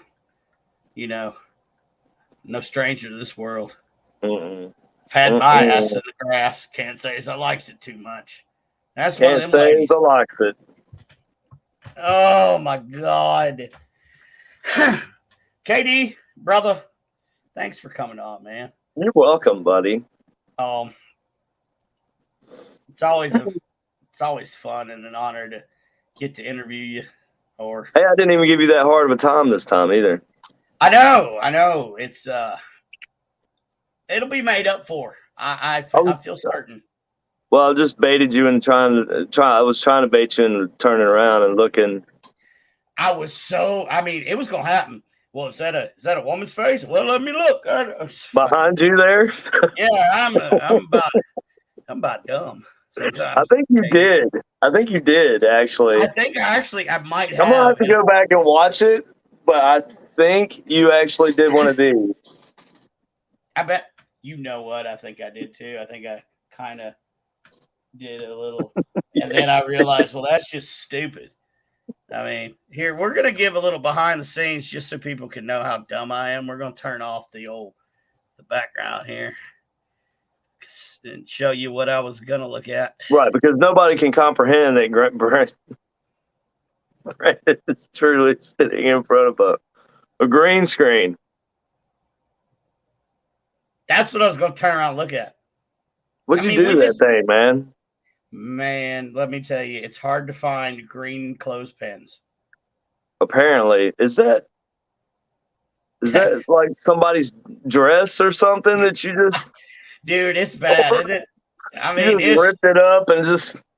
Listen, I don't have a very high tech studio here. Okay, Is that my lawnmower cover? is that my John Deere? You son of a gun. It's not a very high tech show here at Supernatural. I mean, what? Wait, what? What? Shaman Sundays. I forgot. Supernatural Sundays. Supernatural Tablecloth. Sundays. Hey man, tablecloths from the dollar store. No, I know my lawnmower cover when I see it. And that's it. That's it right there. That's what happened to it. That's it. I'm sorry, but I needed something to look at. Yep, it's a face. Guys, thank you so much for tuning in and watching. Man, it's fun. I'll see you in about a week and a half, brother. So fun. Yeah, and I'll be there, just looking at you. Yes. Yeah, oh, it's gonna be great, and then it's just you're gonna find that lady, and you're gonna have her at the house when I get there, ain't you? I might. I'm gonna get stabbed with a. Would you like some flan? They have. Hey, but you know what? I will say this: like all the events that I've been to recently, everybody's seen the show. That's good. Yeah, I'm not asking for much more than that. I'm just happy that people watched it this time. Yeah, because there for a little bit, it's like they may have gotten a bigger audience when they went to Max or whatever, but people are digging the reruns, man. Is that on HBO Max? It is on there? Really? I did not know that. I haven't looked for Devil's Perch, but everything else is on Max now. Okay.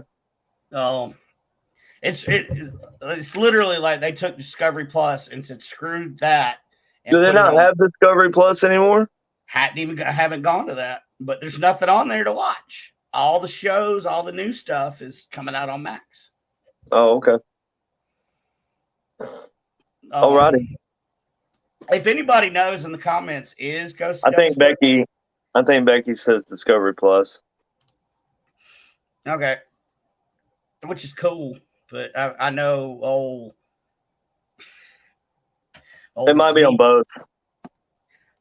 Because I think it's probably on like Amazon Prime too. Oh, okay, yeah. You know, so they're just like distributing it. Yep. Distributing it. Distributing. That's South Carolina for putting it out there. Put it on out there. By God. Hey, y'all see this face back here? Do you see it? Apparently, I'm seeing a lot of stuff.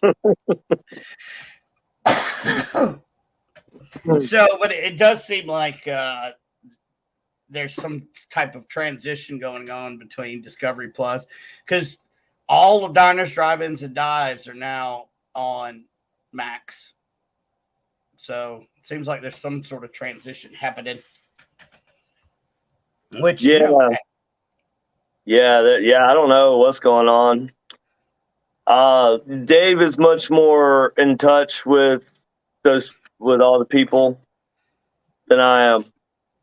Oh yes, we'll watch that movie. Brandon, watch that movie. We'll do it. Watch it right after we're done. Well, I got nothing better to do. Yeah, so you go watch River's End. But yes, Tabitha says that Dave said that he wouldn't be back at anything until maybe. So that I don't know. I don't know what that means. I haven't heard that either. If that's just him specifically, or I haven't talked to Dave, but yep. I don't know. I've heard a lot of rumors and stuff through, but I don't know. Maybe these new execs will bring you back, because that's why people love you, bro. You are who you are, and that's you get what you get. You get a great guy that's real. And that's bad acting according to the IMDb. Oh, shoot. Yeah. It does have on there that I'm an actor. Right. So I'm like, whoa. Yeah, that's well, and of course the comment on IMDb, they need to get better actors. Yes. Yes, Yeah. that's true. You That's are true. the I'm not real a very, deal. I'm not. Thank you, Becky. I'm not a very good actor. No, not at all. Like, I was sitting down by the portal and I was watching Ghost Devil's Perch. You know, he goes, he's like, Because "Is he that can't the-" get enough of me. When he's at my house, he has to watch Devil's Perch. Also, I did so because it's he like as wasn't soon as going to we're sit there and done, watch it. as I soon hadn't as seen I'm the like, episode. I hadn't seen it. I hadn't friggin' seen it. I'm not the one that turned around and thought I was watching Tennessee Wraith Chasers. oh, you're hilarious. Yep. You Oh, are hilarious. is that the guy? No, it's you, KD. You. That's your redneck ass talking. Oh. Well, what is it? Is a hoot And watching it's y'all. watch it together. Oh, I'm sure. Maybe we'll do that. I mean, you're just now finally getting to where you could watch yourself a little bit.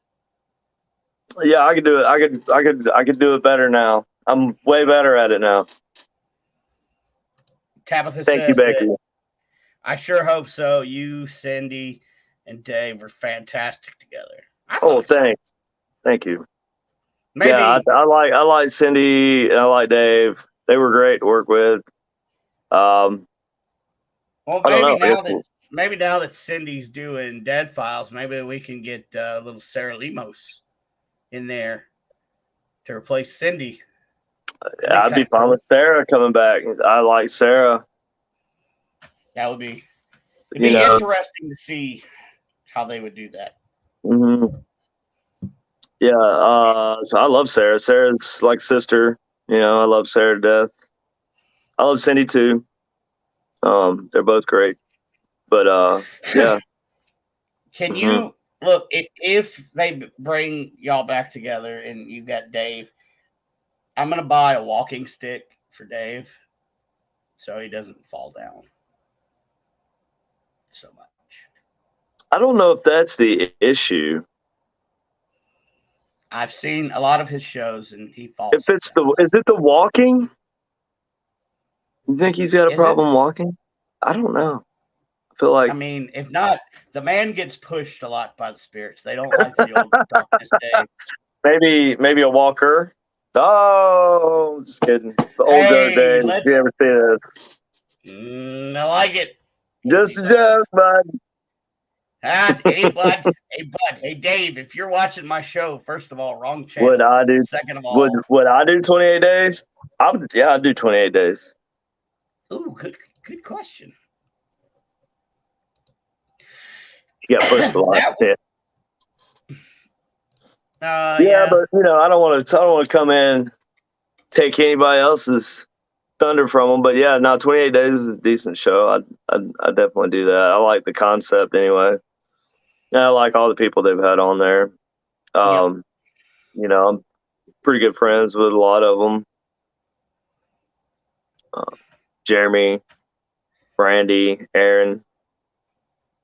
And Aaron, you made this ring for me, and it glows in the dark. All I can say is, it better not be radioactive, bud.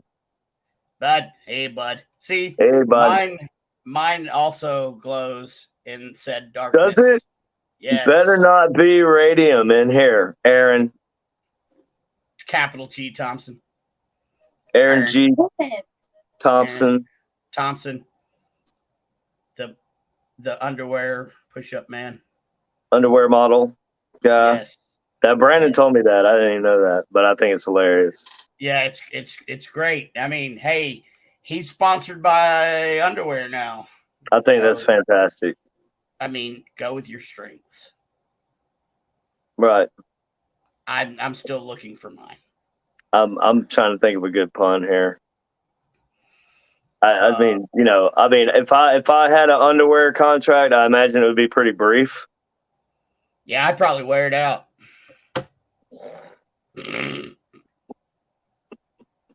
It would be totally nuts.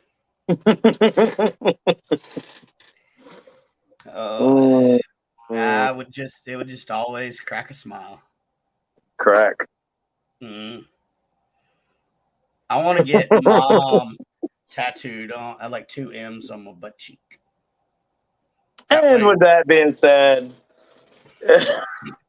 that way when I do cartwheels, everybody says, wow, make sure Mom. you hit that like, Hit subscribe, the like and all those buttons on there. Follow. Yes. And all of the goodness. Thomas Wright, crack. Thank you, buddy. Crack kills. It's horrible. Tune in next Sunday when my guest will be. Let me look at the calendar because I'm horrible. You don't even know who your guest is going to be next Sunday. Because I don't have anybody for next Sunday. Next Sunday is the 2nd, and I have nobody. Oh, poor Brandon. But I do have all the rest that means the 4th is on a Tuesday. Mm-hmm. How are we going to do this at work? I'm interested. I don't know yet. Smacking, stabbing all up. All. Smacking, stabbing them all. Smack them, stab them, punch them, kick them. Those buttons. Walk them down. Walk them down. Like, what's that guy? That rapper. You got to walk them down. Courtney Buckley. You need Courtney Buckley. I don't. That name does not ring a bell. However, if you can facilitate getting me in touch with her and I have an open slot, yeah, I'd love to meet new people. So I hope Courtney Buckley is a joke or something. I don't know, but I'm just saying. I hope you're playing a joke on Brandon, and that would be funny if he actually thought it was a person. I just thought that. His Thomas Rice says LOL Tabitha. no. Scared and alone. Okay, she's a real person. All right, no offense to anybody, but I just thought it would be a funny joke. A new kid on the block. I thought maybe. Wait a second. You mean like a new paranormal investigator? Right. Not like they brought the band back. Well, the band is touring. Oh. Yeah, they're touring. Also, Vanilla Ice is on tour. Hey, now we're talking. That's right. Vanilla Ice, dude, I'm telling you, Ice Baby slaps, bro. If you haven't listened to it lately, put it on, turn it up in your car right now. Do it. You'll thank me. Watching. You can thank me later. Yeah. Right. Fan mail. It slaps. And stabbing. And goes hard in the paint. In the paint. Guar. Brandon. Get Guar on the show. Get Guar on the show, Brandon. Do it. Man, if I could get Guar on the show, that'd be amazing. What's the lead guy's name? Is it like Humongous? No, that's the other guy on the internet. Odorous. Urungus, yeah, that's right. I was close. That's the one. He died. Dave Brokey was the guy. Oh, that's right. He died. He did die. Yep. Yeah. Heroin overdose. Damn it. Is that what he died from? Yep. And he'd been clean for years, well, supposedly. Are we sure it wasn't fentanyl? All I know is it was a needle involved. Now, could fentanyl have been the heroin? When was that? How long ago was that? God, this has been several years back, right? Yeah. Was it about the same time Prince died, I think? No, Prince died later. Was it later? Gonna look it up. Yeah. Look it up. Dave. Yes. Say it while you're typing it. That's what I like. Dave Brokey died January 10th, 2016.